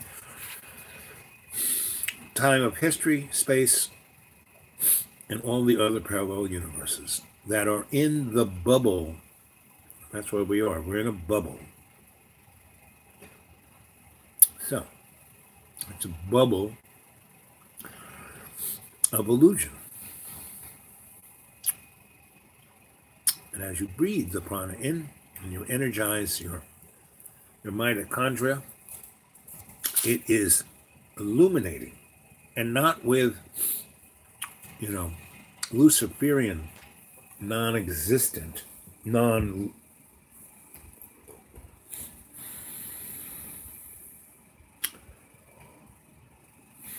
dynamic energy that is known as a photon. When you have, what makes a solar cell work? When the sun hits it, the photons are making electricity in that solar cell, of the dielectric of that crystal, right? It's not light. It's not the Luciferian illumination, right? No, it's the photon. And the Luciferian, what people call light, I'm a light worker. That's death. That's the thing that kills us. Because in the beginning, all things were dark. Then the word was heard, let there be light. And what that was, if you look up in the dictionary, what is darkness? What is black? There'll be all these jingoistic, things about black. But when you get down to the physics of it, black is the essence of every frequency of a photon. Red, blue, green, orange, yellow, green, and all the other rainbows. And that's black. That's everything. That's all love's co-creation. And then something happened where love's co-creation wanted something equal to co-create with. So it made consciousness that had a free will. The rest of everything had a consciousness, but it went along with the plan, right? And so we were created, our consciousness was created, and Lucifer, who was the most top-notch of the, he was love's co-creation's #1 co-creator, but he did it within the plan. And then, after forever, love's co-creation created our consciousness of free will. And Lucifer, because he was so beautiful, so this, so that, so the best, so the perfect, so the most illuminated one, that's a lot of ego there. He was pissed. So he cracked the hegemony of the plan and broke out of heaven and shot down to this and created, in breaking through heaven, he created the Big Bang.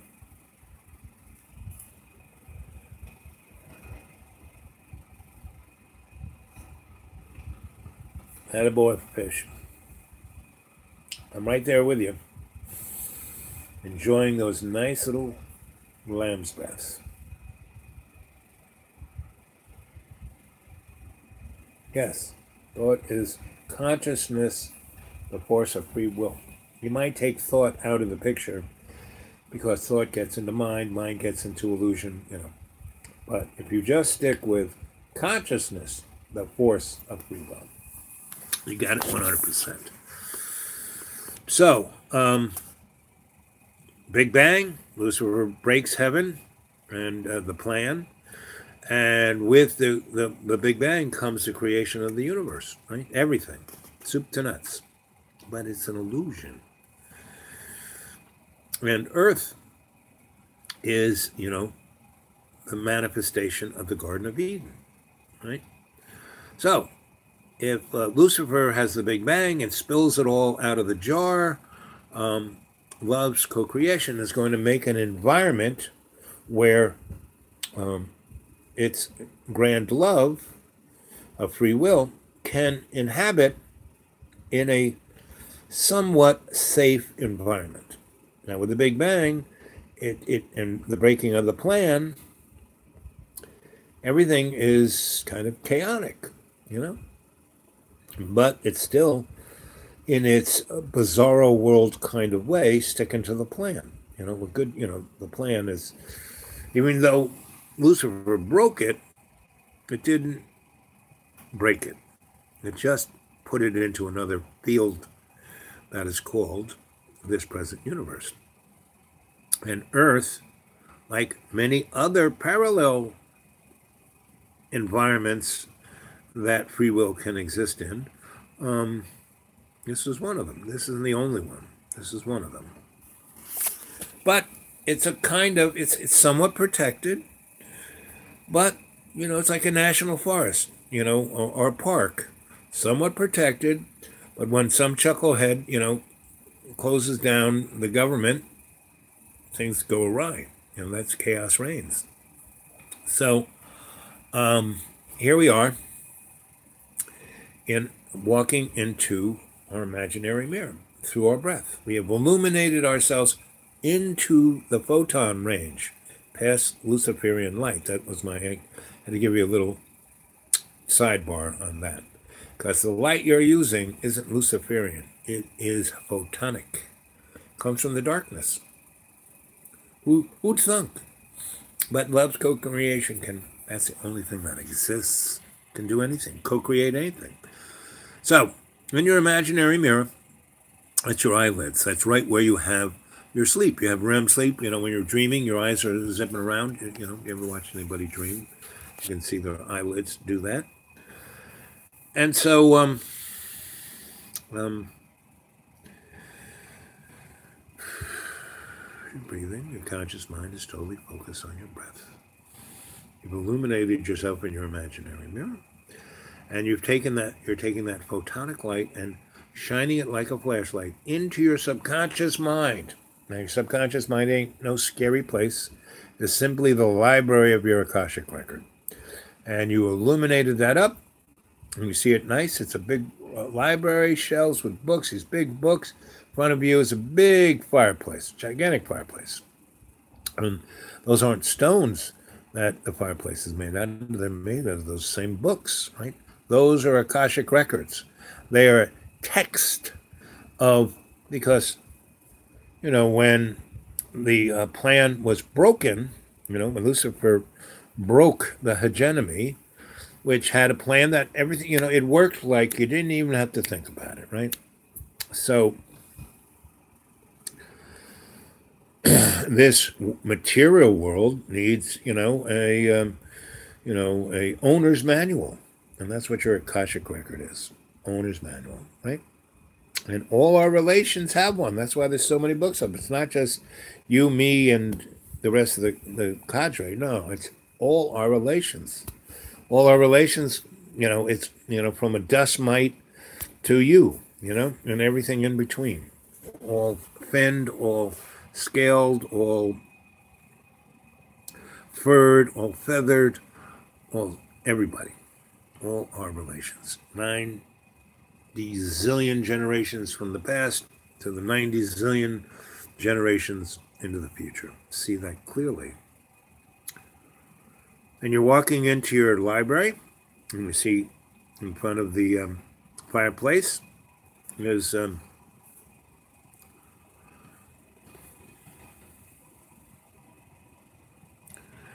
it's right ink. And so there's your reading table, there's your reading chair, there's the reading light above you. It gives perfect photonic light so you can see everything, no shadows. And, well, I won't even go there, that's another story. But photonic light throws no shadows. So, you're sitting down there, and to your left is your librarian. See your librarian clearly. Take a good look, eye to eye. Bow your head in respect. To the left of your librarian is your animal totem. Eye to eye, up and down, bow with respect. To the left of your animal totem, guardian angel. See, get a good picture. See these guides clearly. Remember them. Right? See what your librarian looks like, clearly. Librarian's job is to bring you the information, right? Your animal totem, it is part of a gestalt or a collective conscious. Everyone has one.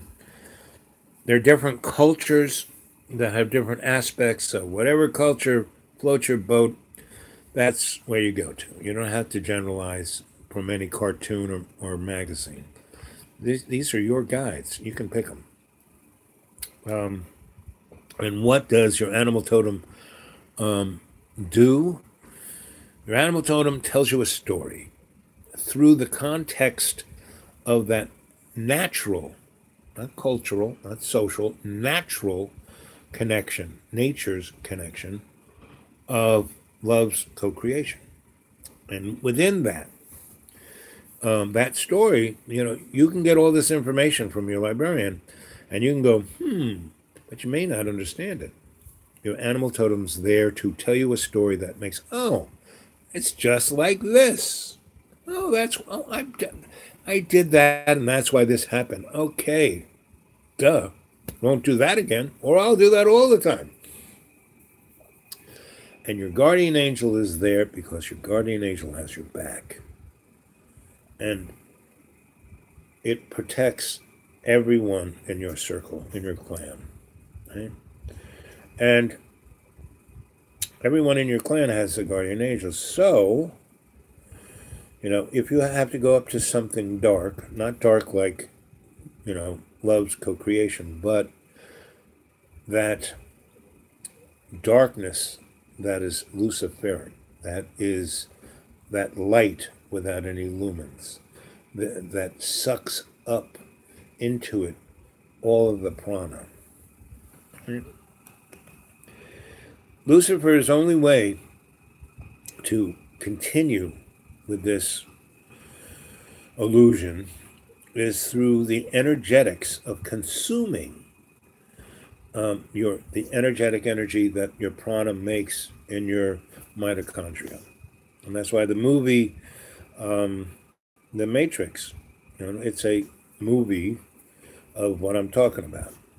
And Hollywood, what is Hollywood? Holly is the wood that's used to make magic wands.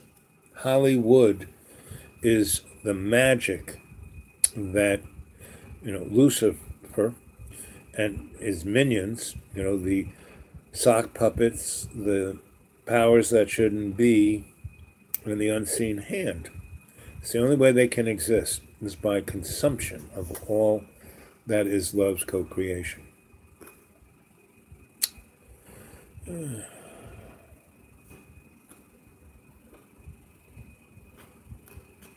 got it, fish. Yep. And that's what the NSA is trying to do, with documenting everything on everyone's cell phone. And what's beautiful about this, so this is going straight into the NSA, straight into their servers. And we are that little pebble.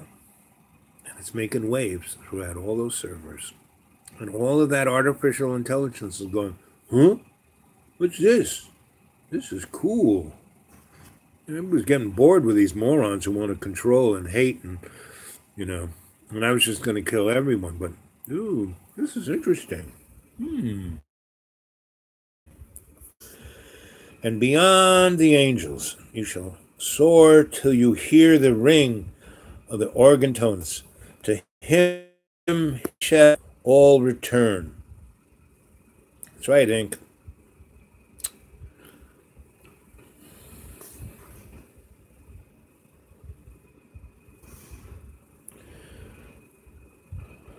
Hello, Sophia.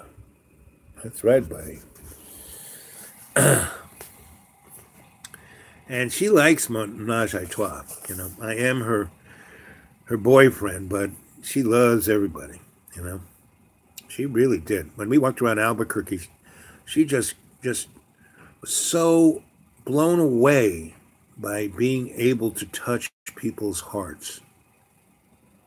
She was crying all the time. That's why she was fragged. So, there you are, sitting at your reading table. Your librarian has brought you your Akashic record. You open it up. 2 blank pages. You put your right hand on the right page, your left hand on the left page, and you lean into your Akashic record. And you empty out, you evacuate all of the angst, all of the anxiety, all of the everything of evil, of frustration, of hate, of self-loathing. All of that energy of Satan, you empty it out of you. You just pour it out. Just pour it out. Just like,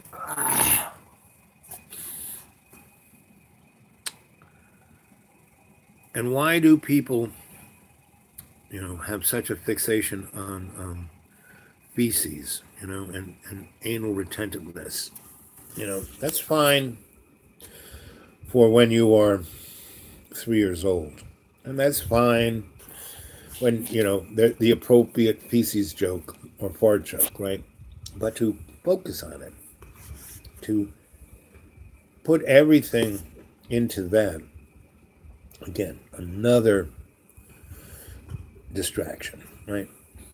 Because elimination is what we need to do to keep our avatar ship-shape.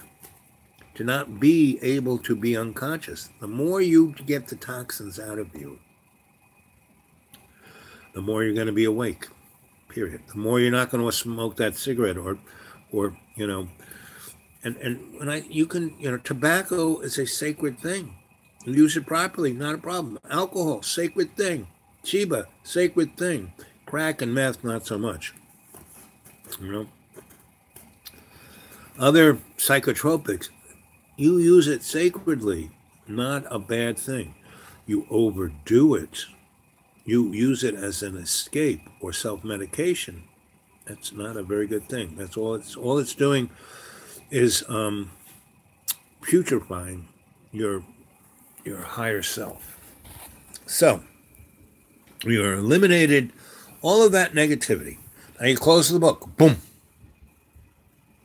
And now you feel free. You don't feel like Sisyphus pushing that rock up the mountain anymore, right? So open that book up. And now coming out of those blank pages is a big screen that takes up both pages. And around that screen are 28 little screens, right? And the big screen gives you the big picture, and the 28 screen gives you 28 different perspectives, right? So, at this moment, I'm going to be quiet, and you are going to look at the big screen, and what you're going to see is all of the negativity, all of the things, all the mean things people said to you that forced you to do this, this, and this, how that person took your parking spot, how that person lied about you in 7th grade, how all of that stuff. And you evacuated it out of you. But now when you look at it with the context of your Akashic record, it's no longer running on your vagus nerve. You know, like you see in a movie and they got the soundtrack on the side, meaning if you push the thing over in the projector, you can see the little, that's the soundtrack, at least in the old days. The vagus nerve is the soundtrack of your emotions being turned into hormones, which turn your body into this raving bull. See it clearly.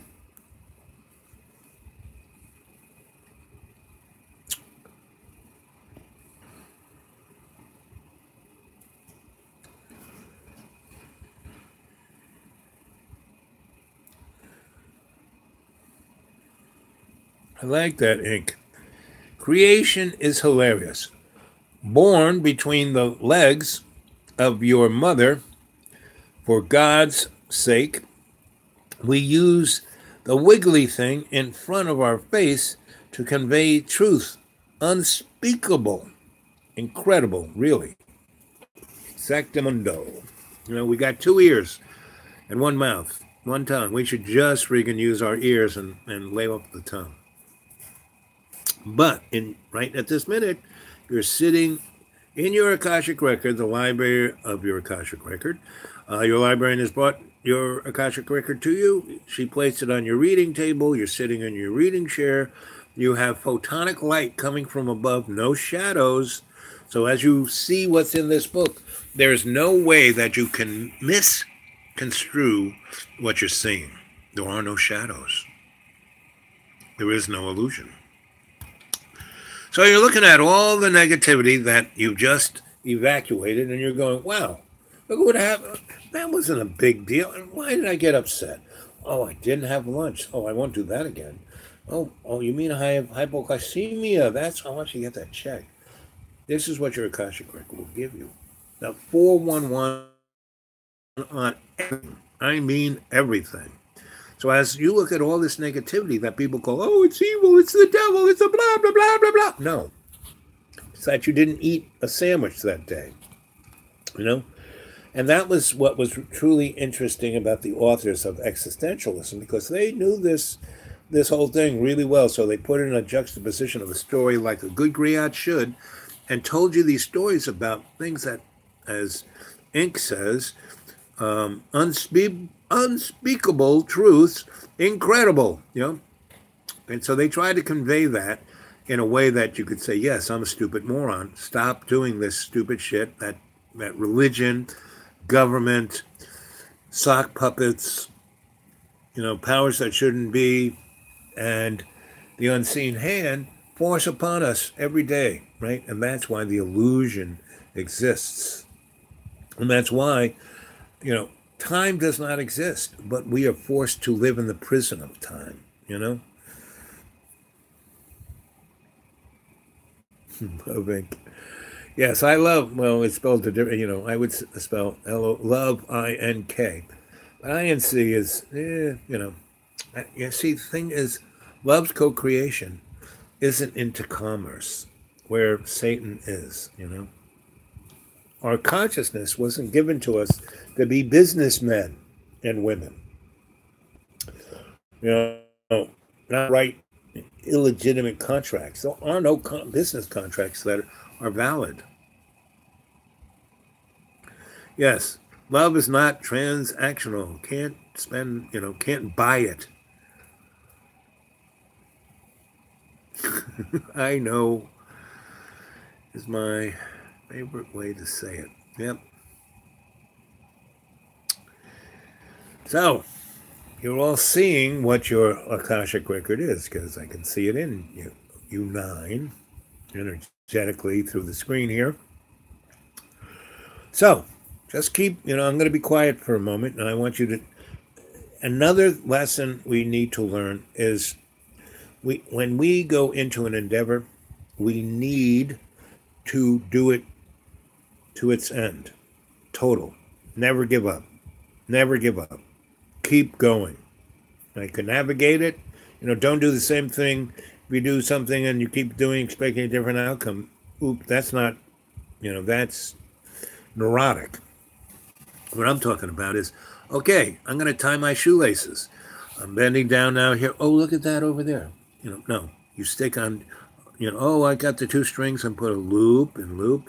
Now I'm going to, oh, look at that over there. No, you keep your eye on the ball. So here you are, sitting at your reading table and in your reading chair with the photonic light coming from above, no shadows. You got your open Akashic record. You see the screen. See all of that negative energy for this life, right?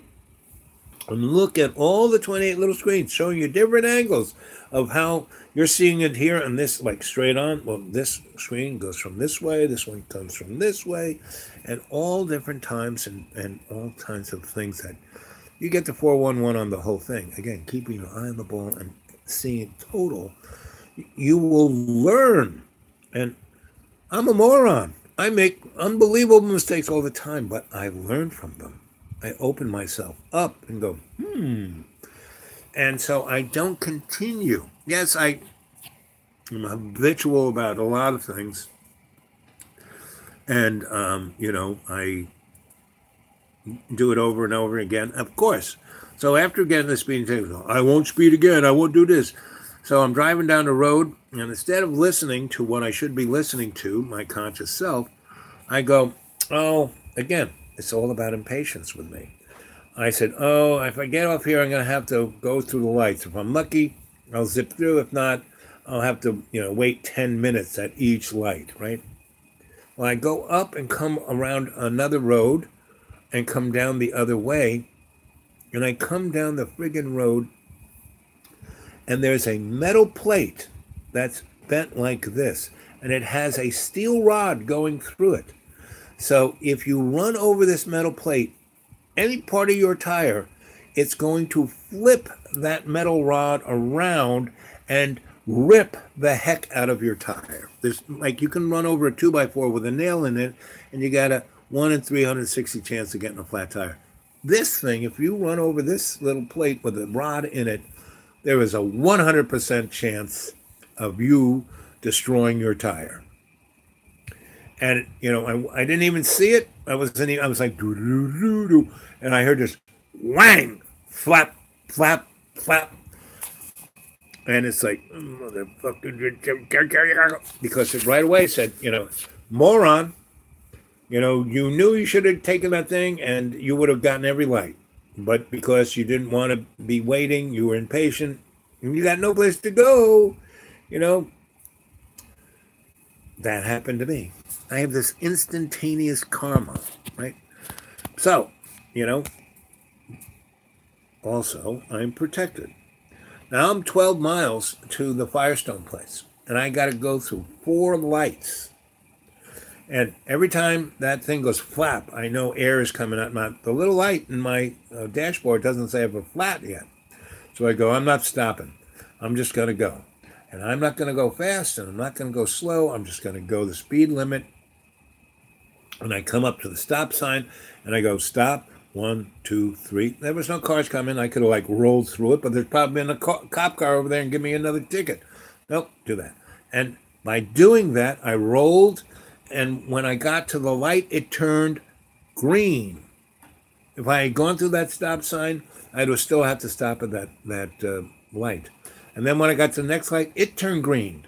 And then I went back the way I came, exactly to where I should have turned off, and I had to go through 4 different lights, and I hit green, every one. And then when I got to the place where I had to turn against the flow of the highway traffic, it gave me the green arrow. And they had to stop and went right into Firestone. And the air was still in my tire. It didn't break anything. And I went in and said, hey, got a flat. And they said, okay. Well, it's a really busy day. You know, we don't think we can get to you until next week. I said, well, then I'm going to go to sleep here in your waiting room, you know, because I can't go anywhere, you know. And so they kind of looked at, and they know me. I had my car service there. So they kind of said, okay, we'll see what we can do. So I go and I sit amongst all of the people in the waiting room, and I start talking to everybody, and everyone's like anxious. You know, their cars are broken down. They're you know, having this fixed or that fixed. Nobody wants to be there. It's like being at the dentist. Nobody wants to be there. Anyway, so I look at them all, and I start to the guy next to me over here. I said, so what do you do? And he goes, what do you mean, what do I do? And I said, you look like you're either a lawyer or a salesman. And he goes, well, I sell, you know, he goes, I'm a computer programmer, right? But after I get him talking, what he does is he sells software to legal firms, because he's the guy who's put me out of a job. His company has the app that has replaced me and made, you know, made me redundant. And so we talk about that, about automation and robots. And as soon as he and I are talking this, everyone else will start, you know, I lost my job. And we all start talking about automation and how we're all going to be out of a job. And I say, you know, like in 5 years, no one's going to own a car. And what do you mean no one's going to own a car? Yeah, you won't have to worry about this anymore. It'll be Uber or Lyft, and it'll all be owned by the NSA. And you'll have a little app, and a car will come and pick you up and take you there. You know, you'll never get in an accident. You know, the good thing, you know, 500,000 people won't die every year. Air pollution will go down by half. And, you know, that'll be a good thing. The bad thing is that then the NSA will control your transportation. And if you're not a good little girl or boy, being, you know, a good slave of the state, you'll hit that little app and no car will show up. And if you're a really bad person, you won't even get a bicycle. If you're really bad, they'll take your shoes away. Because that's what's going on in China right now.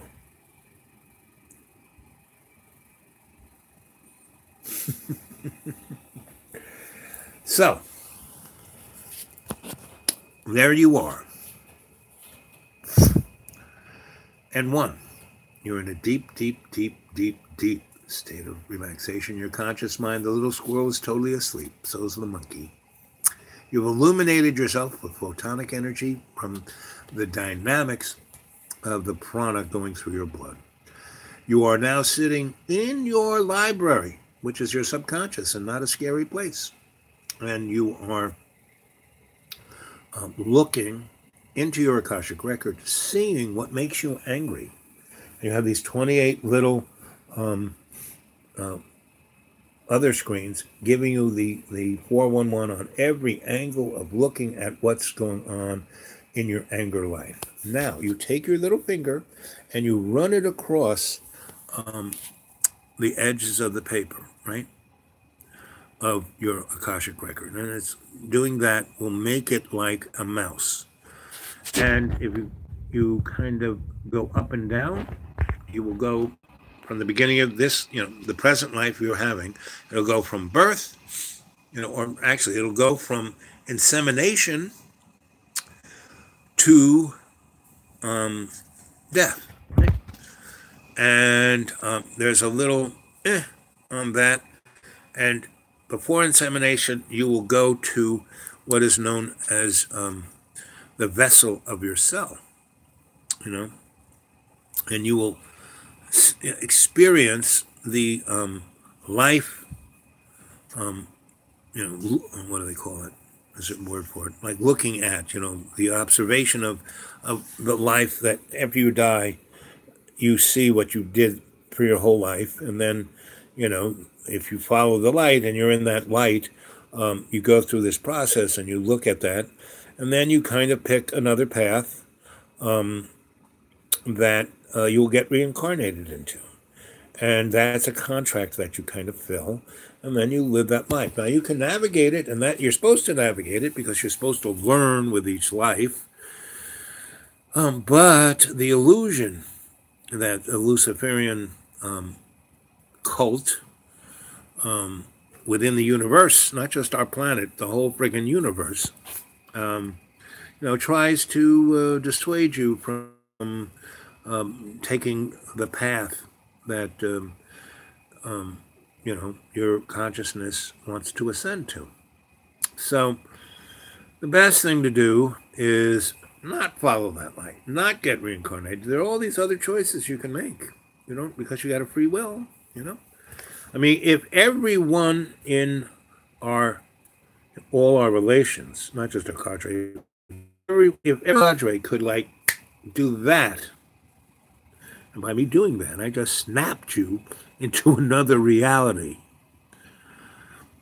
If you could do that, snap yourself into the reality of love's co-creation, if the whole cadre could do that, it would bring the rest of all our relations within this time frame. And if that happened, it would bring all of our relations. That means, 90 gazillion years that way and 90 gazillion years that way. And not only that, every species of all our relations, and not the cat and kittens that are on this little rock of Earth, but I'm talking about the whole universe.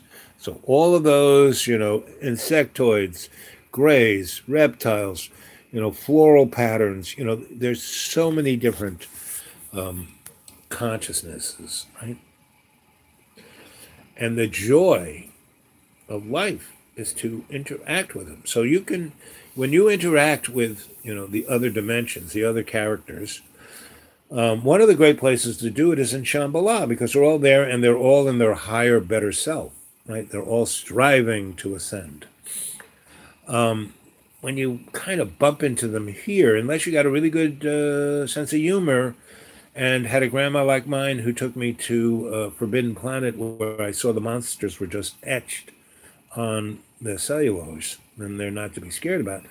The Men in Black was another great movie, because there were some really, really good things, like where Will Boy is being tested to see if he's going to be a Men in Black, and all these military guys, the best of the best, and they, they do all these other tests, and so they have this one where they have to, so they're put in these eggs and given a test that they have to, fill out, like a college boards, and they're given a pencil and no table to write on, and they're in these eggs that you can't even, sit in, and Will tries to do it, and he breaks his pencil in half, and he sees the coffee table, and he drags it over, and it's a concrete floor with a metal base, so it's like fingernails. Cross, puts it on there, and he, easily finishes the test. Well, the guys are holding it in there, Then the next one is they go into the simulator, and there are all these monsters hanging from lampposts and jumping up and down, and they're all giving, Glock 9s with a full clip, and everyone starts shooting, and all the guys in uniform, unload and they blow up all of the seemingly scary monsters, the aliens, the usual suspects. And there's a little girl, and she's holding a bunch of books, and she's got pigtails, and she's got this little evil grin on her face. And our boy, he's just watching the guys in uniforms blow all the monsters away. And then he puts a bullet right between a little Sarah Jane's pigtails and blows her brains out. And so Zeke, the head guy, goes, okay. You, Smith, over here. Why did you have the need to blow Sarah Jane's brains out? That cute little girl. And he goes, hey, get back. Listen, I first was going to blow this guy away, but he had Kleenex and he had, a cold. I've been there. I knew that. And then there's this guy over there. He's just pumping iron because he had this bar and he's just pumping iron. I do that. And he went through all the monsters and saw, through his empathy, that these were just other consciousnesses going through their day. They weren't a threat. They weren't going to kill anyone. They were scary. They looked weird. They were the other. I never seen that before. Oh my God, what am I going to do? I got a gun. Right? That little girl with pigtails, what did she have? She had books on, exotic physics. She had this little look on her face like she was going to blow the universe away. Bango. Say, better safe than sorry. Put a bullet between her pigtails. And that's really one of the better things. That whole movie kept the major thing. I mean, you could go for the predictive programming that they were going for, or within that context, there was this thing where that film was seeing who in the audience wanted to elevate, ascend their consciousness. And that movie, the whole thing, there were loads of little, vignettes of that. It was like a Shakespeare play. And again, J.J. Abrams, same thing. Steven Spielberg, same thing. And Chris Carter, same thing. And the guy who did They Live, Carpenter, same thing, right? George Lucas, same thing. All different levels of righteousness, but they're all been given the opportunity to put that out there, because Lucifer, you got to realize that Lucifer, he was, the closest thing to love's co-creation. So he is, we have to save Lucifer too. Everyone gets out alive in this one. We have, time immemorial. We've been reincarnated a gazillion times already, right? So, 2, in a deep, deep, deep, deep, deep state of relaxation. Conscious mind is totally focused on your breath. In with the 20%, out with the 30, right? You have illuminated yourself with that prana, within the context of the energizing of your mitochondria, and illuminating your imaginary mirror, taking that photonic light into your library of your Akashic record, your subconscious, which is not a scary place. It's just a library. Sat down, you evacuated all the anger and fear and hate into that book. Close the book, no longer in you. You feel light, you feel better, you feel, best you've ever have. You open the book, you get the 411 of why you do all of that. So why do I do that? My parents were married 78 years. 78 years. And they argued like cats and dogs every friggin' day. And they had sex and had 6 kids. Good Catholics. But they were neurotic and they were great people. And if they just would have got a grip, because a good fifth of their life was pretty excellent. And if they only appreciated it, both my dad and my mom had great aspects of who they were, but they let their weaker parts take control, And so the tool of the Akashic record is to give you perspective. Then you have these, you've got a librarian to bring you as much information as you need in the the Akashic record holds no lies. This is the truth. This is exactly what it is, right? And there's your animal. You don't understand it's pretty, if you are stuck in a world that you run by your 5 senses that only sees 0.004% of the universe, and the other 99.9999.04 you can't see, of course you're going to know shit, So your animal totem's there to give you the 411 within the perspective of what you're seeing. And your guardian angels got your back. You see some really weird shit. You see shit about yourself, about who you are. And to go back to the, premise of this show tonight is, who are you? Where did you come from? And what are you doing here? Right?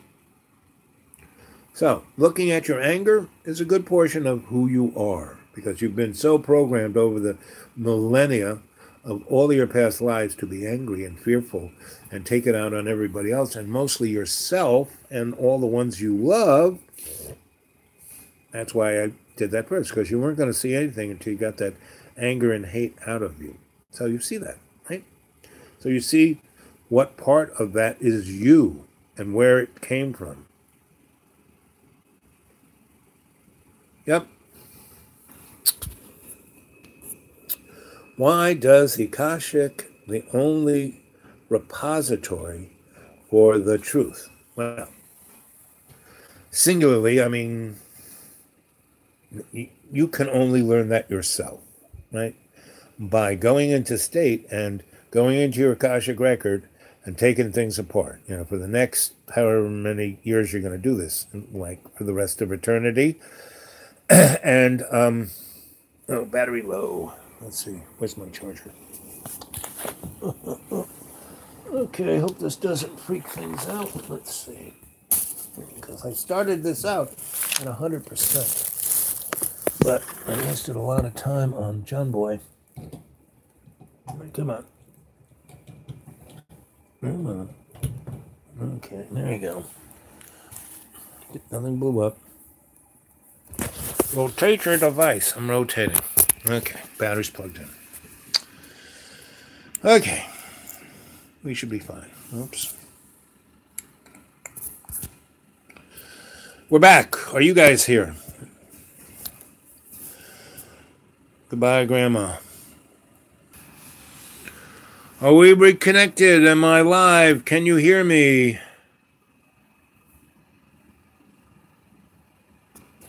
I'm here. Sarah Webb. Can you hear my voice now? I hear you. Okay. So we're back. I'm getting pretty good at this. No matter how people interrupt. Before when I first started, I was lost. Now I'm learning. Your sensei is not the foddery digital old codger. Anyway, so why is the Akashic record the only truth? Well, it's again, only you can learn that by using the Akashic record. Right? I could talk about it forever, but you need to learn this, not just hear it from your sensei Al Bob.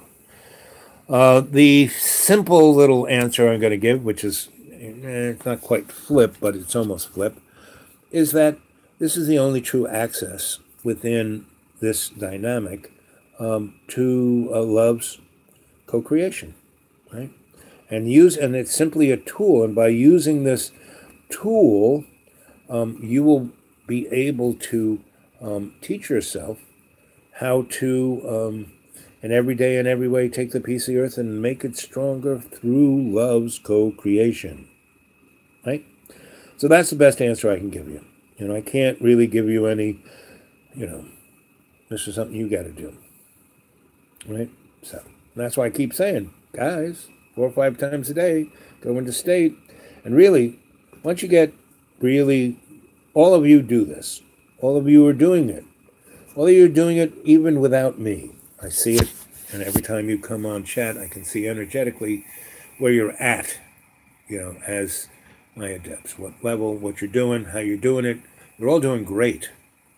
I don't know if you've noticed it, but your lives have frigging changed in the last few weeks. Right? And it's not that new diet or that haircut or the new fingernail polish. No. It is that you are going into state. And you're doing it naturally. You close your eyes, you take that breath, bingo, there you are. Right? And there you are for a week or two, and then you open your eyes, and your eyes have only been closed for 2 seconds. Right? In the linear world. Right?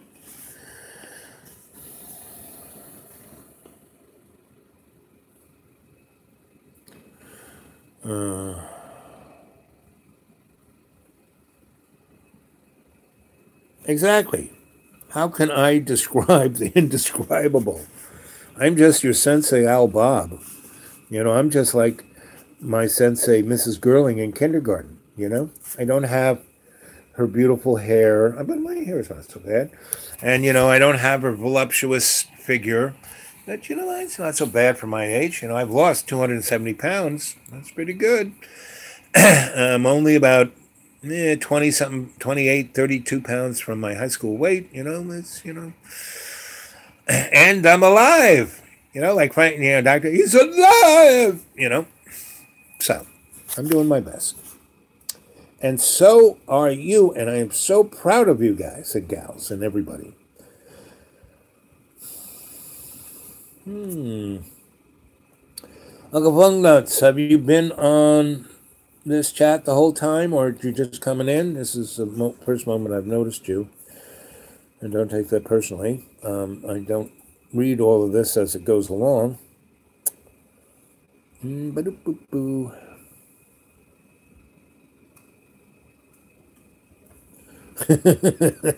You're Sensei Al Bob. Magic Man. No, not quite. Insightful. That's what I am. I'm insightful. I'm a griot. So what does a griot do? He tells the story. He just keeps going on. And he's just kind of rambling on. But the whole time he is awake and he's observing everything on every level. And the story he's laying, or she is laying down, is one that's energized shamanically. And that's, cuts through the non-existence.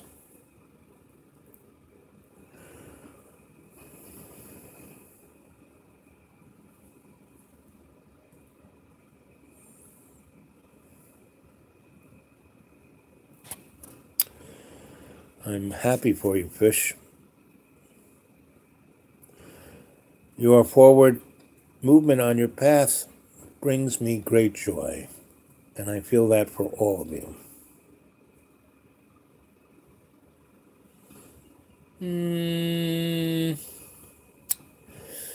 The best thing is practice. How do you get to Carnegie Hall? Practice, practice, practice. Go into Akashic Records. Go into your Akashic textbook. See it there, right? So, 2, you're in a deep, deep, deep, deep, deep state of relaxation. Your conscious mind is totally focused on your breath. You are illuminated with photonic light, not, satanic light. And it has no shadows. And you've gone into your library of your Akashic Records. You have eliminated all your anger and fear into the text. You opened it up. You looked on the big screen and seen it what it was. Now, what I want you to do is run your finger. So you run your finger along the pages up and down this way. You go from birth to death, basically. I mean, a little bit before birth when you're in your soul vessel, and a little bit after when you're in going towards the light. And so you can see that. So you can get the 411 of how to, navigate so you don't get sucked back in doing the same thing over and over and over and over and over. And if you do that enough times, you get so stuck. John Birmingham is a good example of that. I mean, he's a great guy. He's a sweet guy. He's smart. He's intelligent. He's got talent up the kazoo. He could do a ton of stuff, but all he can think about is making fart jokes. And, I want to be an A-lister, and I want to make $1 billion, and I want my wife back who won't come back. But he's not alone. He's the canary in the coal mine. He's the example. And that is not a bad thing. It is just what it is. As my teacher would say, all things are as they should be. And we have to, I can help him because he's my friend. I can try to do my best because it's a good thing for him, but it's a better thing for me because the more I try to make him happy, makes me happy. It's a great challenge, And so that, what little bit I can help makes me happy. But it also sharpens my pencil. Meaning I've been out of this bailiwick for a while. So the universe dropped John into my lap, So instead of being the moron, not listening, I'm like doing what the universe is telling me to do.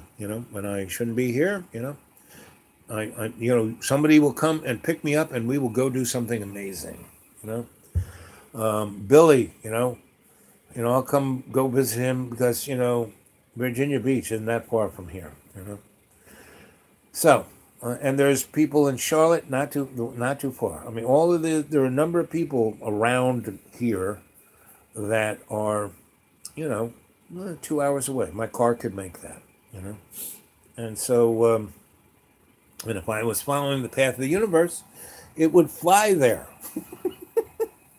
So, I'm just your Sensei Al Bob. I'm here to assist. I'm here to guide. I'm here to cajole, to kid, to make you smile, and give you a sense of perspective. So that's my job. That's what I do, and I'm very happy to do it. And I'm so pleased that you folks have shown up. I'm so pleased that we have a car. Our cadre, it grows. It's not shrinking; it's growing. We're pushing towards 300. And I got like close to it's getting towards 25,000 views, and I really only been on since October. I mean, I came on in May, but from May 1st to October 15th, I didn't do this. I just did like maybe 1 or 2 3-minute little videos that I did on my phone and then downloaded on my YouTube. I really didn't start doing this until October 15th, where I said, okay, I'm in a place, I kind of figured this out, how it works.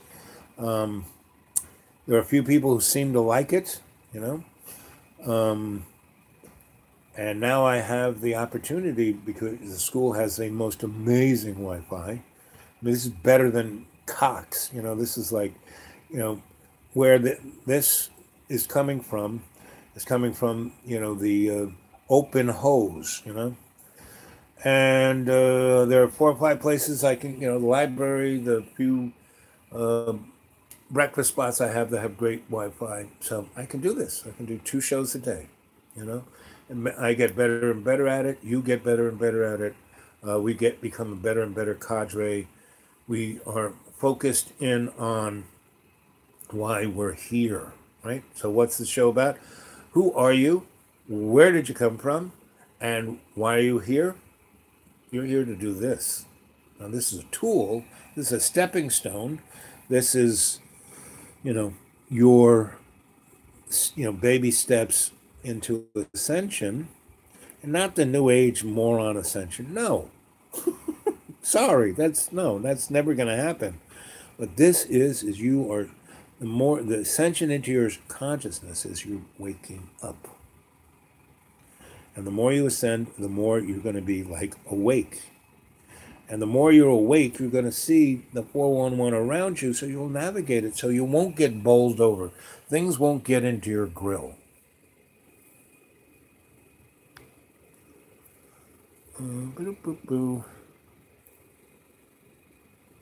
Exactly.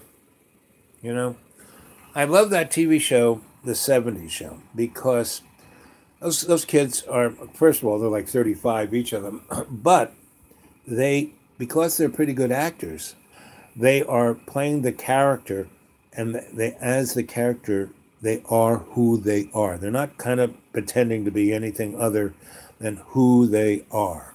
Fez is Fez. The redheaded girl is, and the mouthy girl is, they are who they are. The guy with the frizzy hair, he's the cheeky monkey. The moron, he's the moron.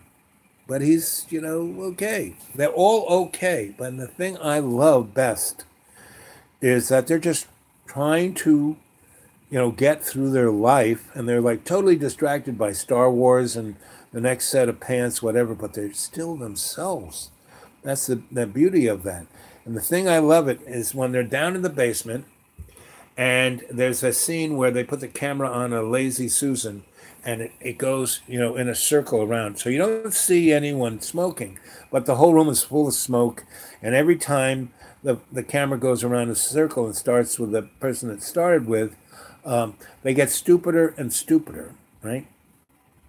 But they're also more awake because, herb is a psychoactive drug. Now, you're only supposed to do just, like Tally would say, just a little bit, And, but there's some moments when, if you're with good friends and you're safe, it's good to get stupid now and then, right?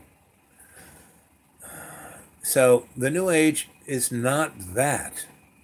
It's an escape. And when you escape, You have the and you know where are you escaping into? You know, unless you're awake and you're making the choices. Ooh, usually when you escape, you go into, I'm going to shoot heroin so I can escape this shitty life I got. That's not a good choice, I'm going to escape into methamphetamines. I'm going to escape into having sex with 1 trillion people and getting AIDS and dying. These are not all the best. Escape is not usually the best way to go. A little bit of getting stupid every now and then, not so bad, right? We're just monkeys anyway, right? We're just, these mud puppets, right? So,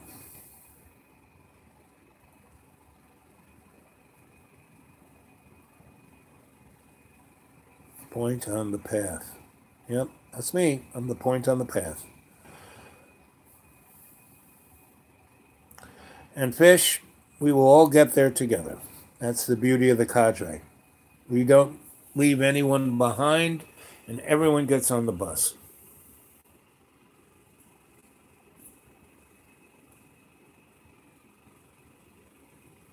Hyper focus, okay.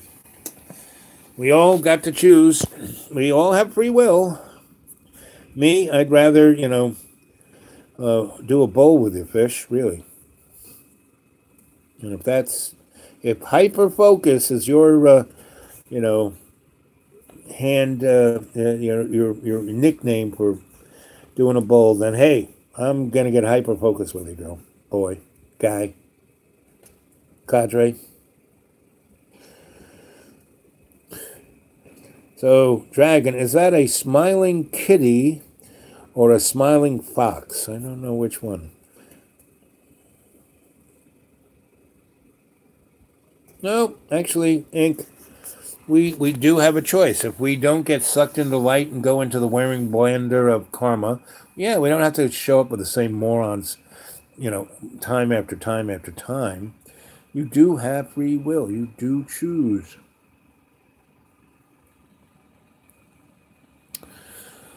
And that's what, that's the point I'm putting you guys on. Wake up!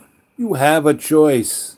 The tool I'm giving you is your Akashic Record, where you can see everything in time and space and infinity from the Alpha to the Omega. And the more you use it, practice, practice, practice, the more you will understand. You will feel integrated with it. And you will know, everything in the Akashic Record is everything. Just like I say, there's no good or bad. There's no really truth either. That's what I love about Donnie. He is really it's like he's giving a pie in the face every tweet, right? And, what's his name? Mayor Giuliani is the biggest scumbag, but someone must have dosed him with 1 trillion mics of acid, because he has come out on the other side of the door of Donnie's office to be, almost Harpo Marx. There is no truth. Truth is not truth. Well, he's freaking right. And fake news. Well, it's been fake news since they could chip it away in a piece of stone. The media lies. Someone asked Thucydides, the granddaddy of written history, "Hey, Thucydides, what's written history?" And he said, "Oh, it's whatever the Romans pay me to write." It's kind of the story.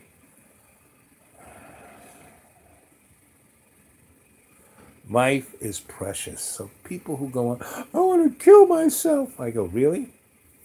First off, if you do that, everyone who's near and dear, you're going to ruin their life. You got children? Ooh, you're going to ruin their life, because I've had close friends and great teachers whose parents, I had a great teacher, one of my greatest teachers, Mr. Bukhar. He's one of the guys who really, when I was in sophomore year in the prep school of the richest people on the planet, he was my dorm master, and, we never stopped going to school. It was like, he was like Sophocles, he was like, it was like being in the Greek college, and we were, high school kids. Anyway, but all these guys knew they were richer than God, they weren't like people around here who think they're rich, they're just middle class. They're just bourgeois. These people, almost owners, right? And they were the high end of the management class. So Mr. Buchar and a number of other teachers at the school took the job. They got paid zip. Most of them are taking it to just not have to go to Vietnam. But once they realized who they were teaching, they thought, if we do this the right, we might even be able to change the world. Like they all realized that they were the little pebble in the pond, right? Mr. Buchar was the oldest of them. And, all of the other guys who were really good teachers were in their 20s. He was in his mid-30s, and he had seen a bunch. And one of the things he saw was he came home from high school with a letter saying that he had just been given a full scholarship to Brown, and he came in and he found his father dead after he had blown his brains out. And that's because his father was a scholar at Harvard. And, Senator McCarthy and his assistant, what's that guy's name? He was a lawyer. And he was the person who made Donald Trump, Cohen, And the other of the triad was the bitch who wrote all of those books about exceptionalism in the 20s, Ayn Rand. Ayn Rand was the intellectual who made the list of the hit list for Senator McCarthy. And he just didn't go after people working in the government. He went after people in colleges, universities, because they wanted the guys who controlled McCarthy. He was just the poster boy, from 1890 to 1948, 52. It was the workers' paradise because they had unions, and in the we just didn't have Republicans and Democrats in those days. We had the Socialist Party, we had the Communist Party, we had the Unionist Party, we had the Wobblies or the Anarchist Party, and we had the Republicans, and all of them were equal. And it broke the back of the uber rich. And the only way they got back was by putting Woodrow Wilson in as president and then having him bring on the Federal Reserve and the IRS, right? And a bunch of other things. And Woodrow Wilson, he was a liberal, but he was the most racist motherfucker you ever want to use. And I only use that word in homage to my grandma, because my grandma, her major thing was you have to use the right word, Al. She was the stickler on, going into Latin and Greek to figure out what the right word was. But she said, you shouldn't say fuck, but you can say motherfucker, because it's truly an enhanced adjective. And when you're describing a real moron, you can call them motherfucking morons. And then that is like Shakespearean. So you can tell every time you use that from now on, you can say, my sensei Al Bob said, I can use motherfucking moron. And it is Shakespearean, right? So that's why you got to look at history, because it gives context. And that's why the Akashic Record is the best, because it is the best history book, because no Roman's paying anybody to write in that sucker, right? And it's not like the Bible that was written by monkeys with a typewriter. No, For 900 years, these monks copied the Bible, and they couldn't even read. And that's how we got King James. Anyway, so practice, right? And the more you use the Akashic Record, the more you're going to see, right? So, why are we here? Who are you? Where'd you come from? What are you doing here? So, you learn to go up and down and see your life from before semination and to after death, right? And you've got a good 411. Okay, this is kind of okay. Just keep going back and looking at the stuff. And stuff even in the future. So the Akashic Record will tell you the future, but because the future is very iffy, meaning there are all these variables. So you get to see, so however old you are, you've done all this stuff. You've had all these other past lives. You got the karmic wheel, the dharmic wheel, all this stuff is spinning. So the Akashic Record is great for everything up to this minute, because it'll give you this perspective where you can go, wow, oh wow, I did that, this, boom, boom, and you can really make some serious changes in your life, gang. You know, fish, take this would, I mean, all of you will be an amazing tool if you practice, but I'm just saying, fish, baby, this is going to help you a lot.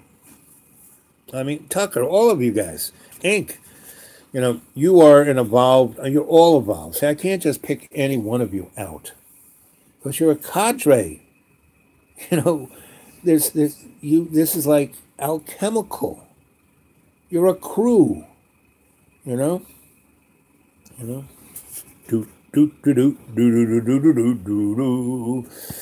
You are better than any freaking Hollywood movie. 2 hours, 45 minutes, and 45 seconds. I love that synchronicity. So, I'm going to be quiet again. And now what you're going to do is you're going to take your little finger, instead of going up and down the page, you're going to go this way. And what that does will take you into your past lives and into your future lives. And again, the future is iffy. You can see patterns, potentials. It won't give you the truth. It'll give you a good pattern, give you a good heads up. But go into the past, right? So I want you to go all the way back. So 2, you're in a deep, deep, deep state of relaxation. Your conscious mind is totally focused on your breath. You've illuminated yourself in your library. You're sitting at your reading table. You have eliminated all your anger. You have energized yourself, lightened yourself, straightened up your back. You are like feeling everything open up in every corpuscle of your existence. And I want you to go back. You're moving your finger across the pages this one, back. And you see the flittering of all your past lives on the screen. And you can slow it down so you can kind of like see kind of what it is and look at it a little bit. If it's interesting, you can stop. Hit the screen, bingo, there's that light. And then you got the 28 little things, and you can move your finger along the screen and go like to birth, to death, stop at any place, and the 28 screens will give you perspective. So I want you to go all the way back. I want to see what you came into existence at the Big Bang. Like, bango, right? Were you a carbon molecule? Were you a little hair follicle? What were you? When that's where you're coming from. Right? So I want you to see that. And I'm going to be quiet. And I want you to go from that Big Bang. And that'll really give you, because you will, before the Big Bang, you'll be in darkness. That's when you really will have the intimate connection with love's co-creation, because everything in that darkness was love's co-creation. And then you will feel the alchemical change to that consciousness that had free will. Then you will feel the sadness of Satan. And it's like an unmeasurable sadness. That's why we have to help Satan. We have to not do his bidding, but we have to, cheer him up. Say, buddy, get over it. Come on, join the club. Let's have a good time. You don't have to suckle on the blood of suffering. Come on. I know you're addicted, and that's the other part. Satan, it's been a long time. He's been suckling on that straw. That boy is addicted. All the folks, relations who are addicted, they're sucking on that same straw. So we all have to be healed, ourselves included. So you're going back, you're seeing all of that from the Big Bang. Right? Better now. Yeah, exactly. Exactly. It's just like doing this on the Big Bang. It's just like emptying all of your anger and frustration into my hands. This one is like the Big Bang. Carry on. Yep. Okay. 2 hours, 49 minutes, 58 seconds. I think when we start to round around 3 hours, we're going to come to an end here. So, we kind of covered where you came from.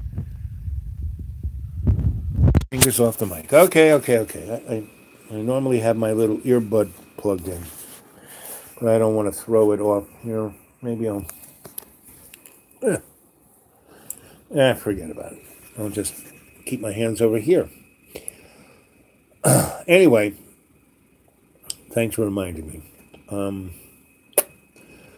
Okay, we kind of covered, not totally, because that's up to you guys. Practice. Who you are, where you came from, right? Now, what are you doing here? Well, this is going to be an interesting one, because this is a subjective point of view. And again, that's why you've got that animal totem there, right? That's why you got the fireplace where you can bring on masters to come and talk to you. MFM. Okay, I have no idea. All these little abbreviations you're going to have to, send to my the Dude Awake 42 at Gmail a little, lexicon.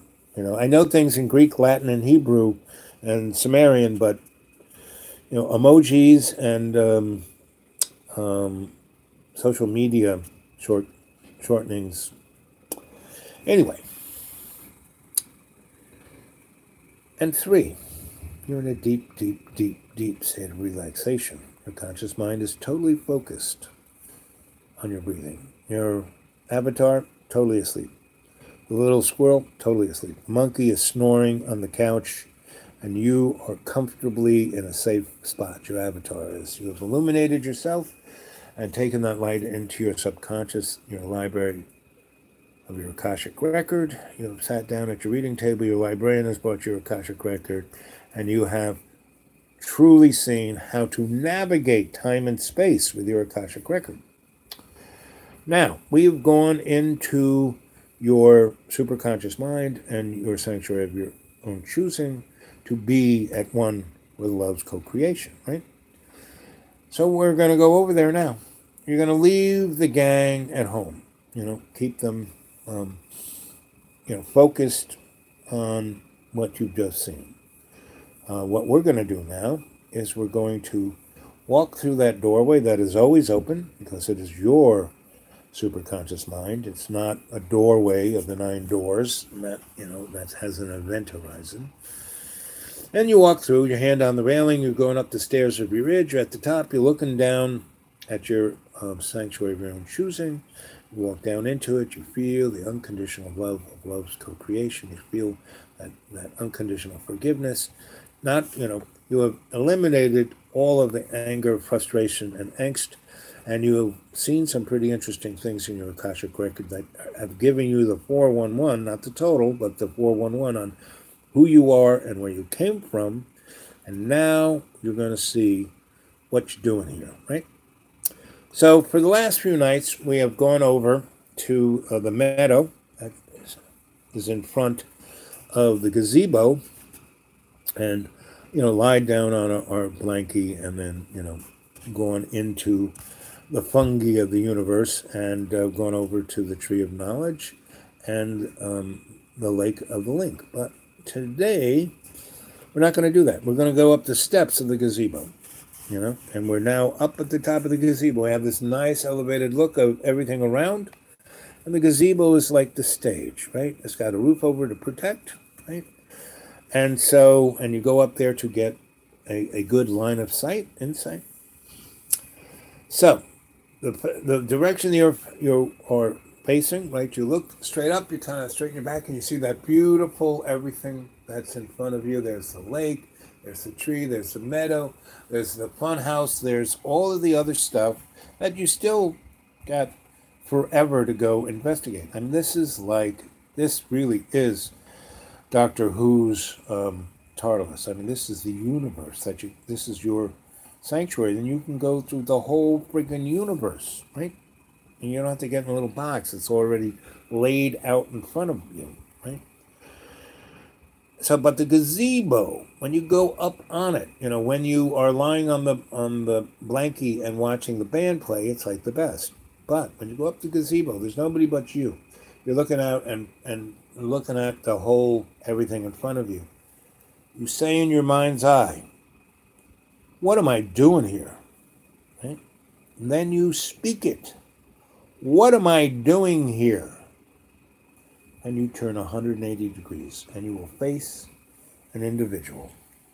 It could be anybody, Tom Cruise, Dirk Dorge, Sophia Loren, Sally the fish woman, whoever. And they will look right at you and give you this answer. You are here to do, they will give you that answer. And you will receive that answer. And now the light bulb is lighting up over your head. Because you have been on this path for, you just have to look at the Akashic record of all those reincarnations. And it fits. Wow, that's why I'm here. And it's been why I went to all those other lives. And I couldn't have gotten here without being there. And that's what this is about.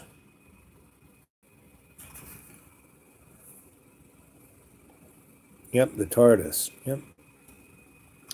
And that's why the sanctuary is your TARDIS, right? All this stuff kind of fits together. You're asking, how do I know this is the truth? Because it fits together. All of the other stuff that you're told to believe doesn't make any sense, doesn't fit together. It's like, it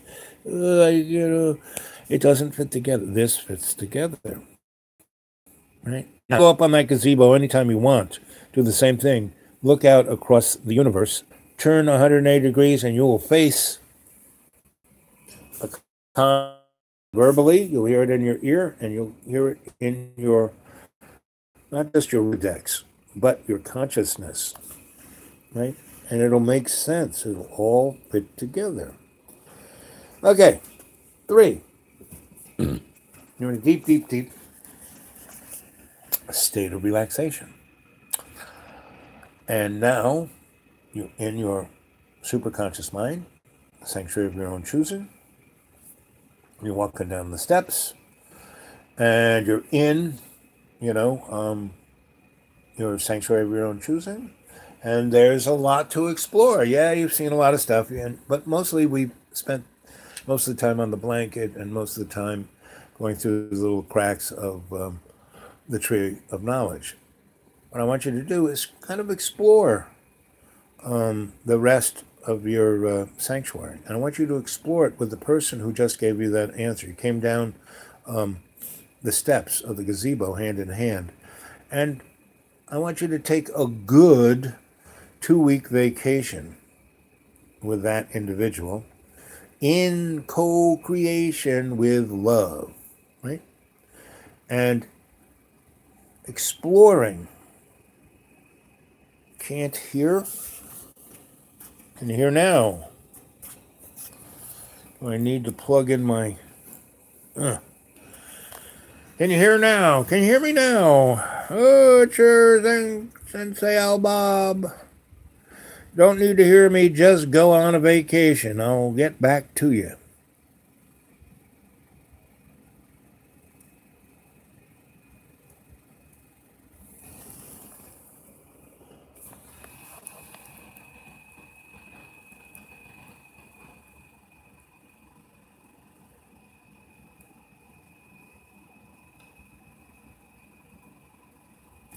The sound is cutting out.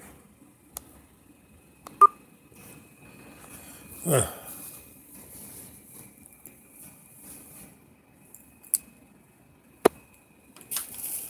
Jane hears me. Well, it is 2 hours, 59 minutes, and 59 seconds almost.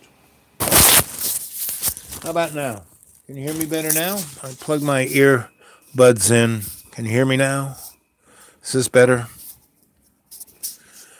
Can you hear me now?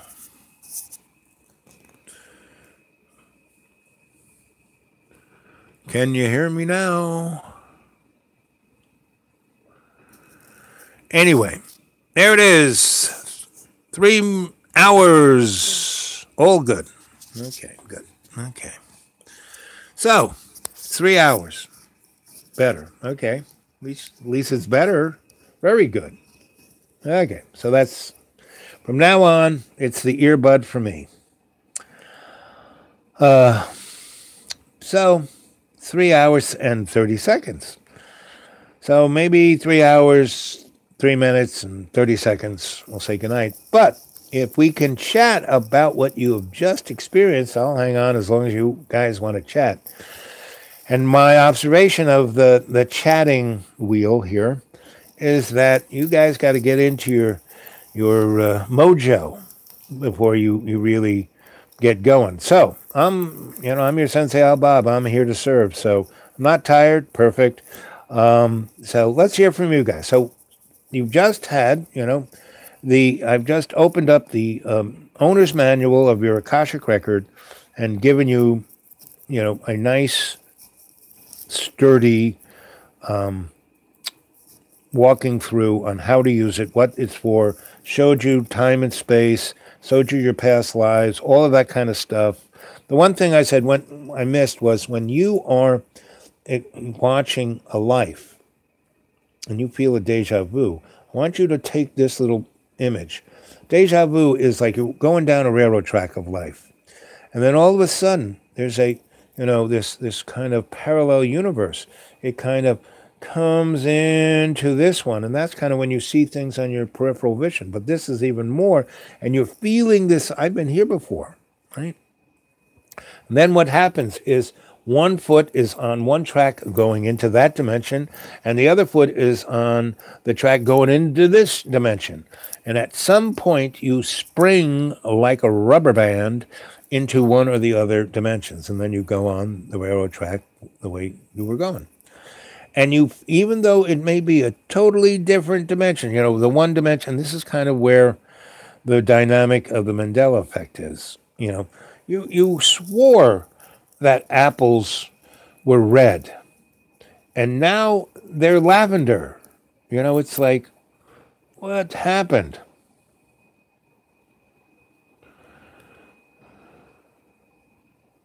Story of my life.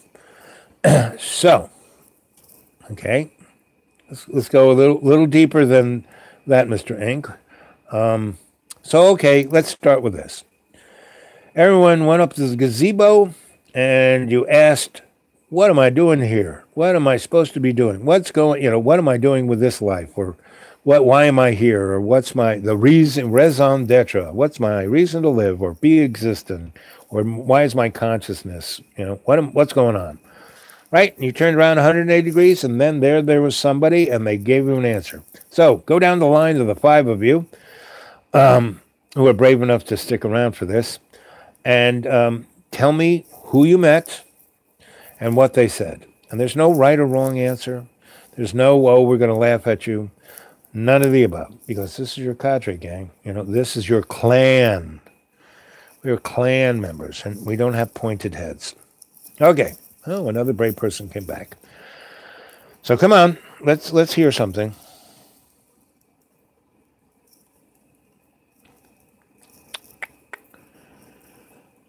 Do, do, do, do, do.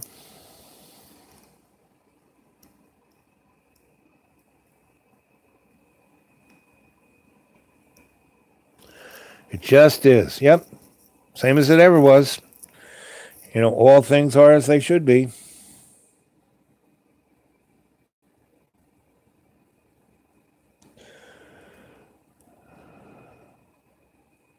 Well, great. Hi there, fish and husband of fish, Mr. Fish. Plato in the Republic. Painting by, yes, okay, that's good. I know, I remember that image.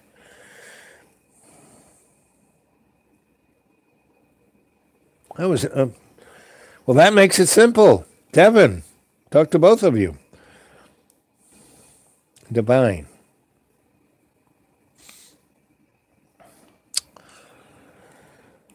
So the both divine. When the both of you there, I'm just going to say divine because the two of you together is divine. So the best thing you can do is at your own convenience, go watch this one, and it's 3 hours and 5 minutes, right? So we're just kind of cleaning up, and the basic thesis of this one tonight was: who are you? Where'd you come from? And what are you doing here, right? And this was a true tutorial of how to use the Akashic Record, meaning I've shown you how to go into state. I've, escorted you to a lot of things, but it's been like a tap dance, right? It's like been a smorgasbord. I kind of didn't want to get real, scholastic on anything. You got to do it this way, So I just wanted to get you guys to get the flavor, get comfortable, and you really have stepped up, all of you, because I used to do this and get paid ridiculous amounts of money and do this with rich people, and I could get them all to go into state. Oh, and they'd all be crying and weeping. Oh, it's like meeting God, blah, blah, blah, blah, right? And most of these were through some corporation or some club or something like that. And they'd have me back next year. And I'd say, okay, with a show of hands, who's been practicing this? And usually there wasn't one person, maybe one, maybe two, but usually nobody.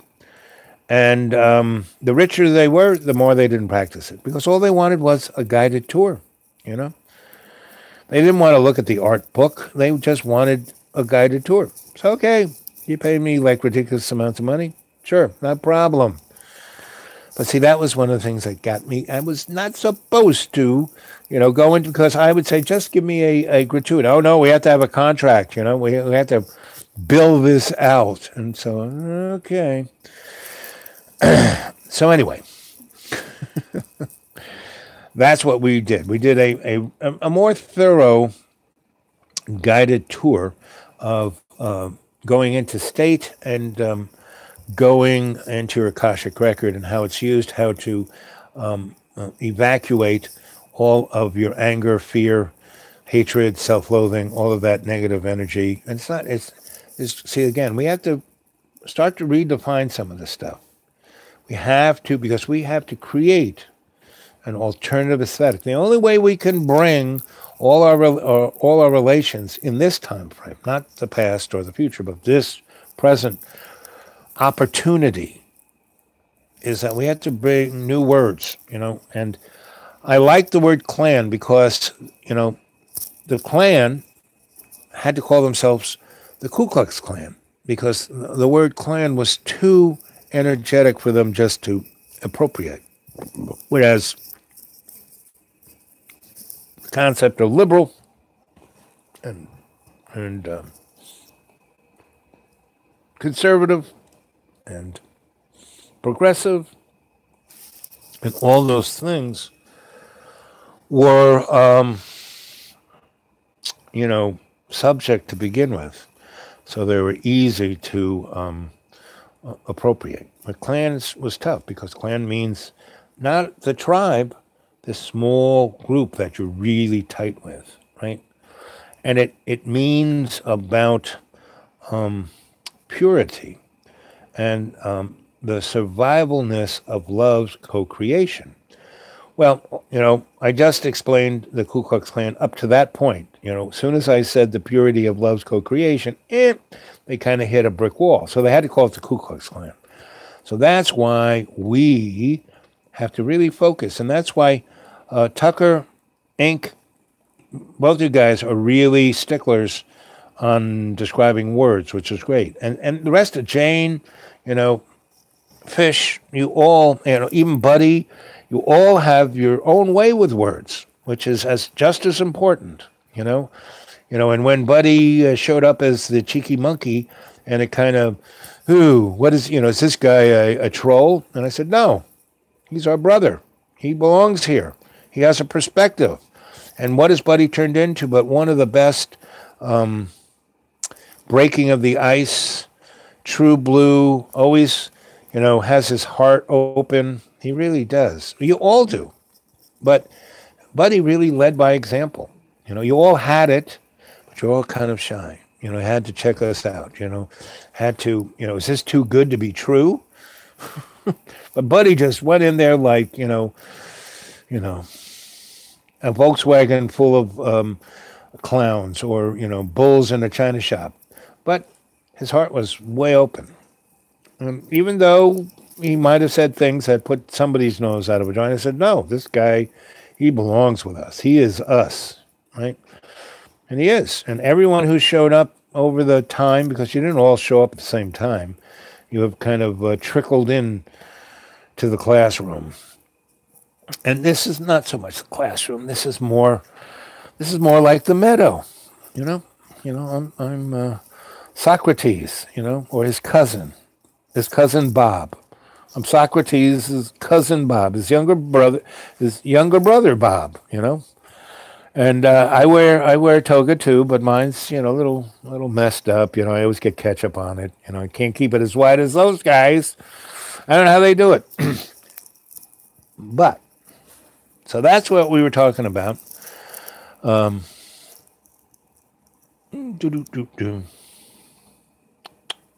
Divine School of Athens, yeah. I think, therefore I am. Yep, we're talking about our consciousness, gang. I always wondered what the heck is Ku Klux? What is a clam bake or something? I don't know. They're Southern. They're down there. They have the jambalaya. Maybe it's who knows. One of the best. There's two movies that I think were the best on racial disharmony and harmony. One was Blazing Saddles, Mel Brooks' Blazing Saddles, and the other was Django,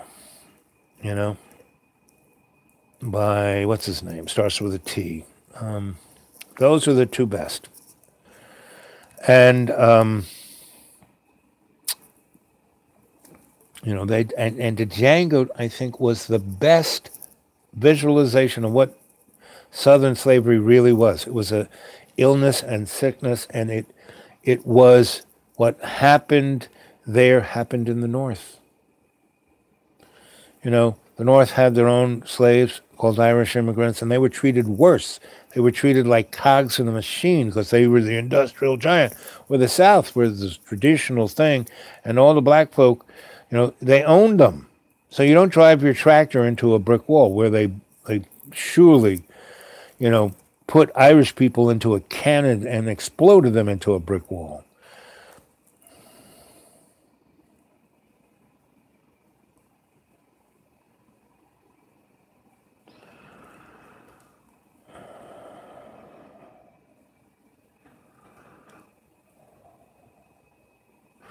Yeah, guess who's coming to dinner for all the white people, But even better than that was when, who's the guy, who's the black guy, and guess who's coming to dinner?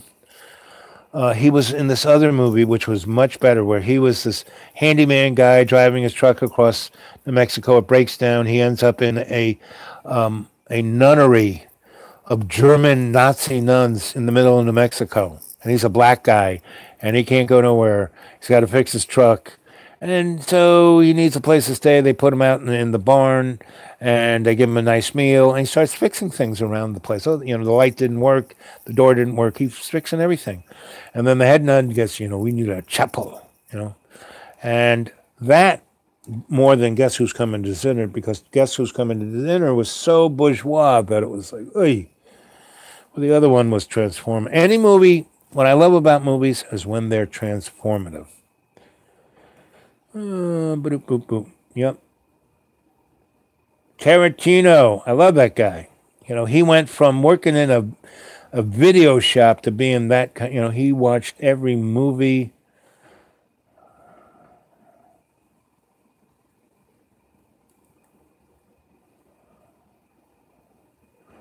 Yep. Sidney Portia. Yep. Maya Angelou. Yep. Avatar. You know, I'm right there with you because he really, really pegged the indigenous dynamic and the connection of love's co-creation and bringing down the power of nature. Because how are these big blue guys with bows and arrows going to defeat this, technological society that were like gods? But they were so close to Earth, they realized these guys were just morons. So they had spaceships, big deal. So they had machine guns, big airplanes, bombs, and they said, "Fuck these assholes," and went up against them, knowing they were going to die, but they had faith in that the fungus of that tree, right? And what happens? There's a handful of these guys going up against guys with tanks and mortars and machine guns and bombers, and they're getting blown away, and all they can do is hide behind trees, and those big gigantic rhinoceros slash nasty animals comes, that heads were like a hammer, came and just obliterates the army guys on the ground, right? And then the guys, flying the parakeets, jump on board the airplanes and throw sticks into the motors, and they crash, right? And the power of love's co-creation overcomes everything. If you don't give up, you win. And if you are co-creating with love, you definitely win. So, so Satan, why Satan's so strong? Everything he's doing is an illusion. So there's ridiculously weak. But that guy don't give up. He just keeps plugging. So the only way to get rid of this bubble of illusion is we have to heal Satan with love's co-creation. We have to bring Satan back into the fold. And that's gonna be amusing at the very least, Anyway, so that's kind of what tonight's little thing. Let's see, Brother Sun, Sister Moon, St. Francis, dated by extraordinary. Yep. Okay, so we're chatting up a storm here. Let's keep going.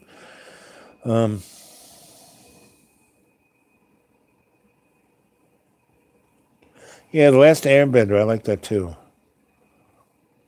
See, all of those that's art, bringing it together.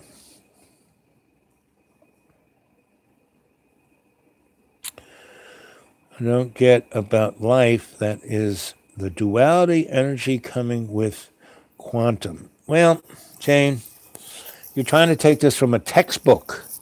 The only textbook you should be looking at is the Akashic Record. So if that's making you scratch your head, go into state, go into the Akashic Record and say, look up at your,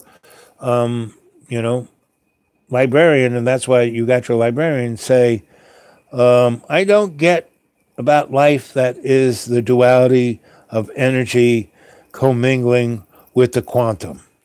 And she will your librarian will bring you the Akashic Record that will give you the 411 on every aspect. And it'll be right on that big screen, and you'll have 28 other little screens giving you every dimension of the quantum.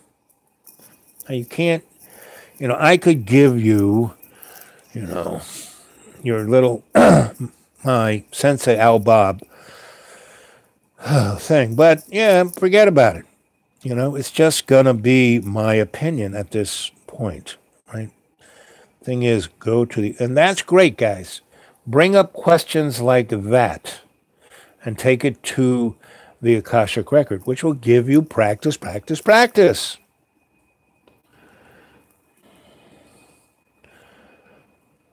Which Romeo and Juliet, though? I mean, I like Princess Bride. That was Romeo and Juliet with a twist.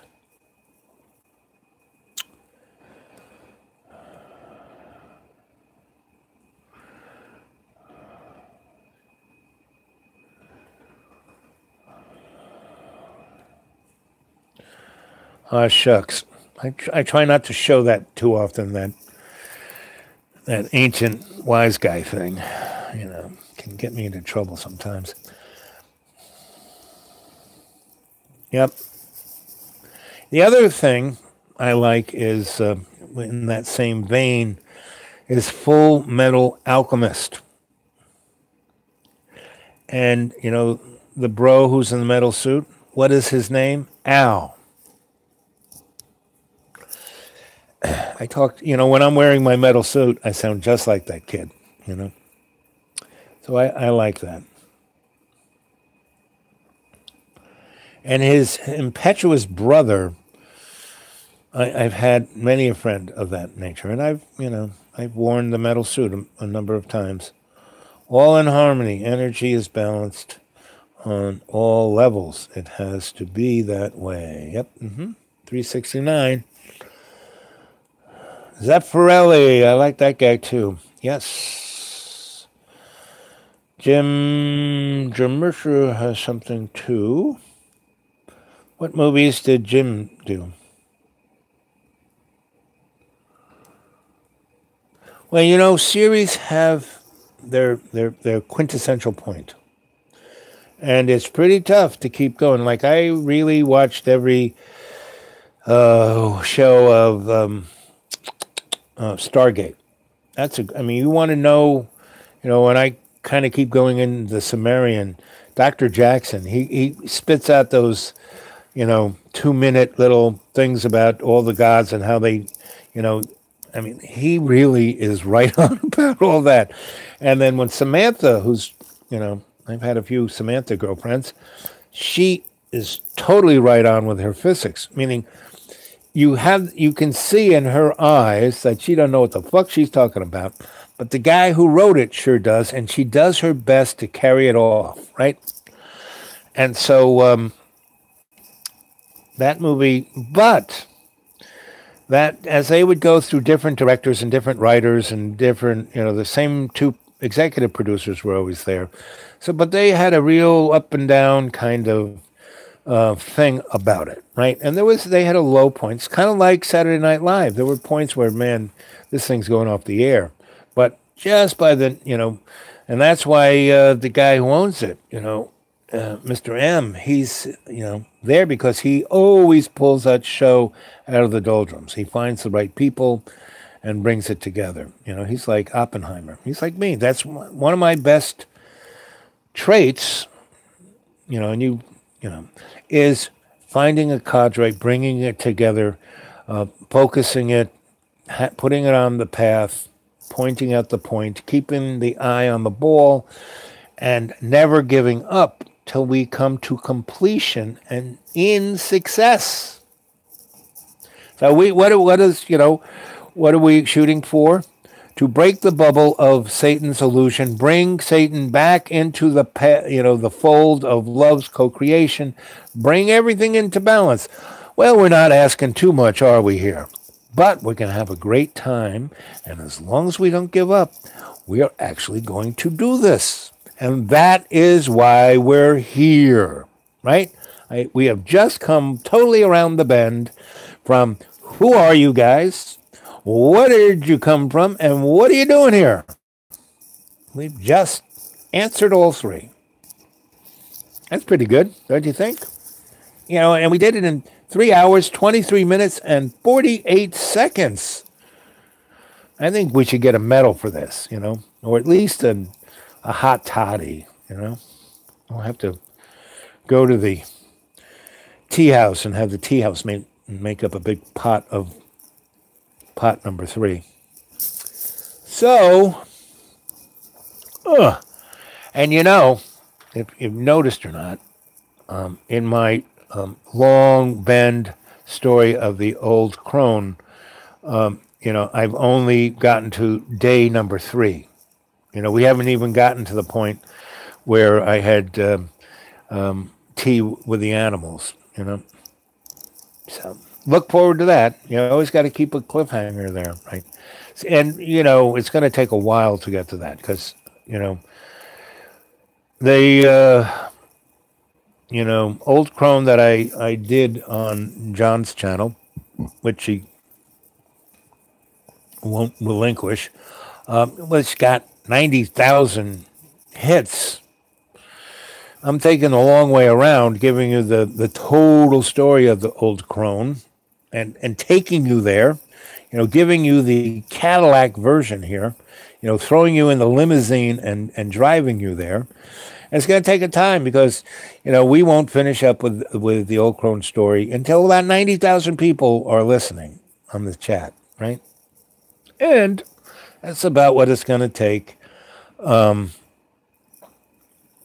for us to bring Satan back into the fold of love's co-creation. So, hey, we got something to shoot for. And, there's work to be done. I mean, there's definitely, we have to get this platform into ship shape. I mean, we're just like having a good time with it right now, which is fine.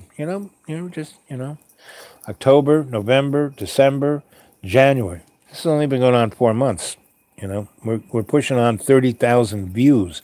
So there are a lot of people watching this who haven't, joined the cadre, but they're watching. And there's a lot of the cadre who are watching, but don't join into the chat because, they're shy or they're taking their time. But I feel all of their energies. All those 30,000 people have viewed, I've got, who you are, not by your social security number, not like the NSA, but better because I have a sense of your consciousness, which is what those morons want. I mean, they are working 24/7 overtime to harness this spiritual energy, right? But what's beautiful about it is every time they try and do something, the unexpected consequence bites them in the butt every freaking time. So, and we're coming up to this. We are in this window of opportunity where all of these long, and when I say trends that are long-term, I'm talking about back to the Big Bang. I'm talking about multiple billions of elements. That's what they're called in trend studies. Elements that go back to the beginning, 9 billion years. And they're all coming to this point. We're in the window where the point is coming. I can't say, it's going to be, next Thursday at 3:30. No. And let's see where we are. Oh, look at that. We are eating through time. So 3 hours, 27 minutes, and 44 seconds. So at 3 hours, 30 minutes, and 33 seconds, maybe even 3 hours, 33 minutes, and 33 seconds, that's when I'll say good night. That'll be quite the synchronistic moment.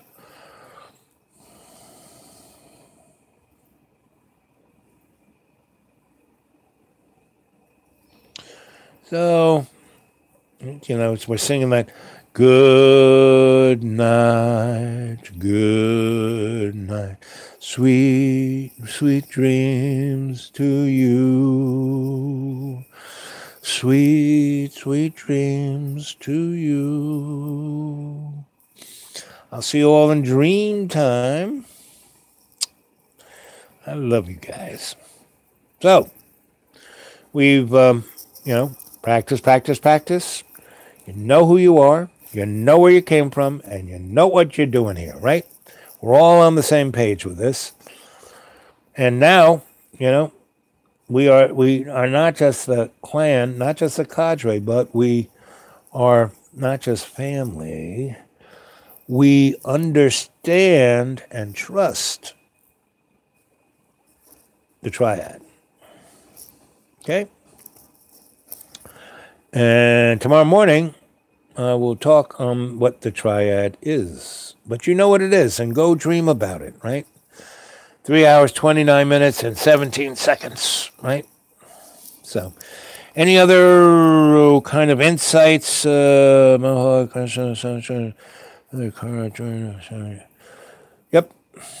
Let's see. Had a dream while watching Joe Boy and you. He has talent for painting an often upset stomach, which sent healing and calm down. He needs a new So many. No stat. But he's stuck on his ex. And she has told him, she wants nothing to do with him, has told him every which way she could get lost, And he thinks if he just keeps saying what I want this, and, Yep. And then Revolution 9 comes on. Yeah, man. But John, this is John's life, John's lesson. We can pray for him. We can help him. We can advise him. But as Mom says, drag a horse to water, can't make him drink, And he's getting better. He goes through these things, and it gives me this almost false hope. He's getting better. He's getting better. He's getting better. Euphoria. Now that's interesting, Dragon. How would you take euphoria? It is a amazing state to be in where you can accomplish anything, or a total state of emotional destruction where, the path is in to the crapper, which is euphoria. Because within the logos, it's a flip of the coin, right? I'll give you a hint. Intent.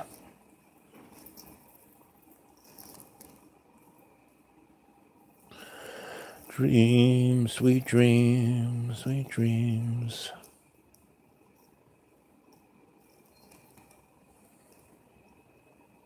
I mean, John has a talent for everything. I mean, he's a great guitarist, a great drummer, he's got a great voice. He writes really well. He has scripts, but he won't do any of it. Meaning all the things I do well, I don't do them well because I do them well. I do them well because I enjoy them and I continue to do them. I mean, I fix things for people, not because, they might throw me a tip or something, but I don't give them a bill. I do it because I like doing it. I do my little, let me look at your palm, because that's my little hook. I don't have a shingle to hang out to be a shrink anymore. I don't do that. But it didn't stop me from, practicing by going, let me see your palm, and that's just my hook to get inside. Instead of me having an office with a secretary and a couch, they lie down and, I give them a box of Kleenex and then sit in my chair and put on my glasses and put my pipe in my mouth and have my little pad. No, I don't. Don't do that. Anytime, anywhere, wherever I'm at, I go, oh, let me look at your palm, So just continue, gang, to do what you love to do. There we are, 3 hours, 33 minutes, and 3 seconds. I'm going to say goodnight at 33 seconds. A good synchronistic moment to say goodnight to you all. Love, divine. Good night. Sweet, sweet dreams to you. Good night. Good night. Good night. 31, 32.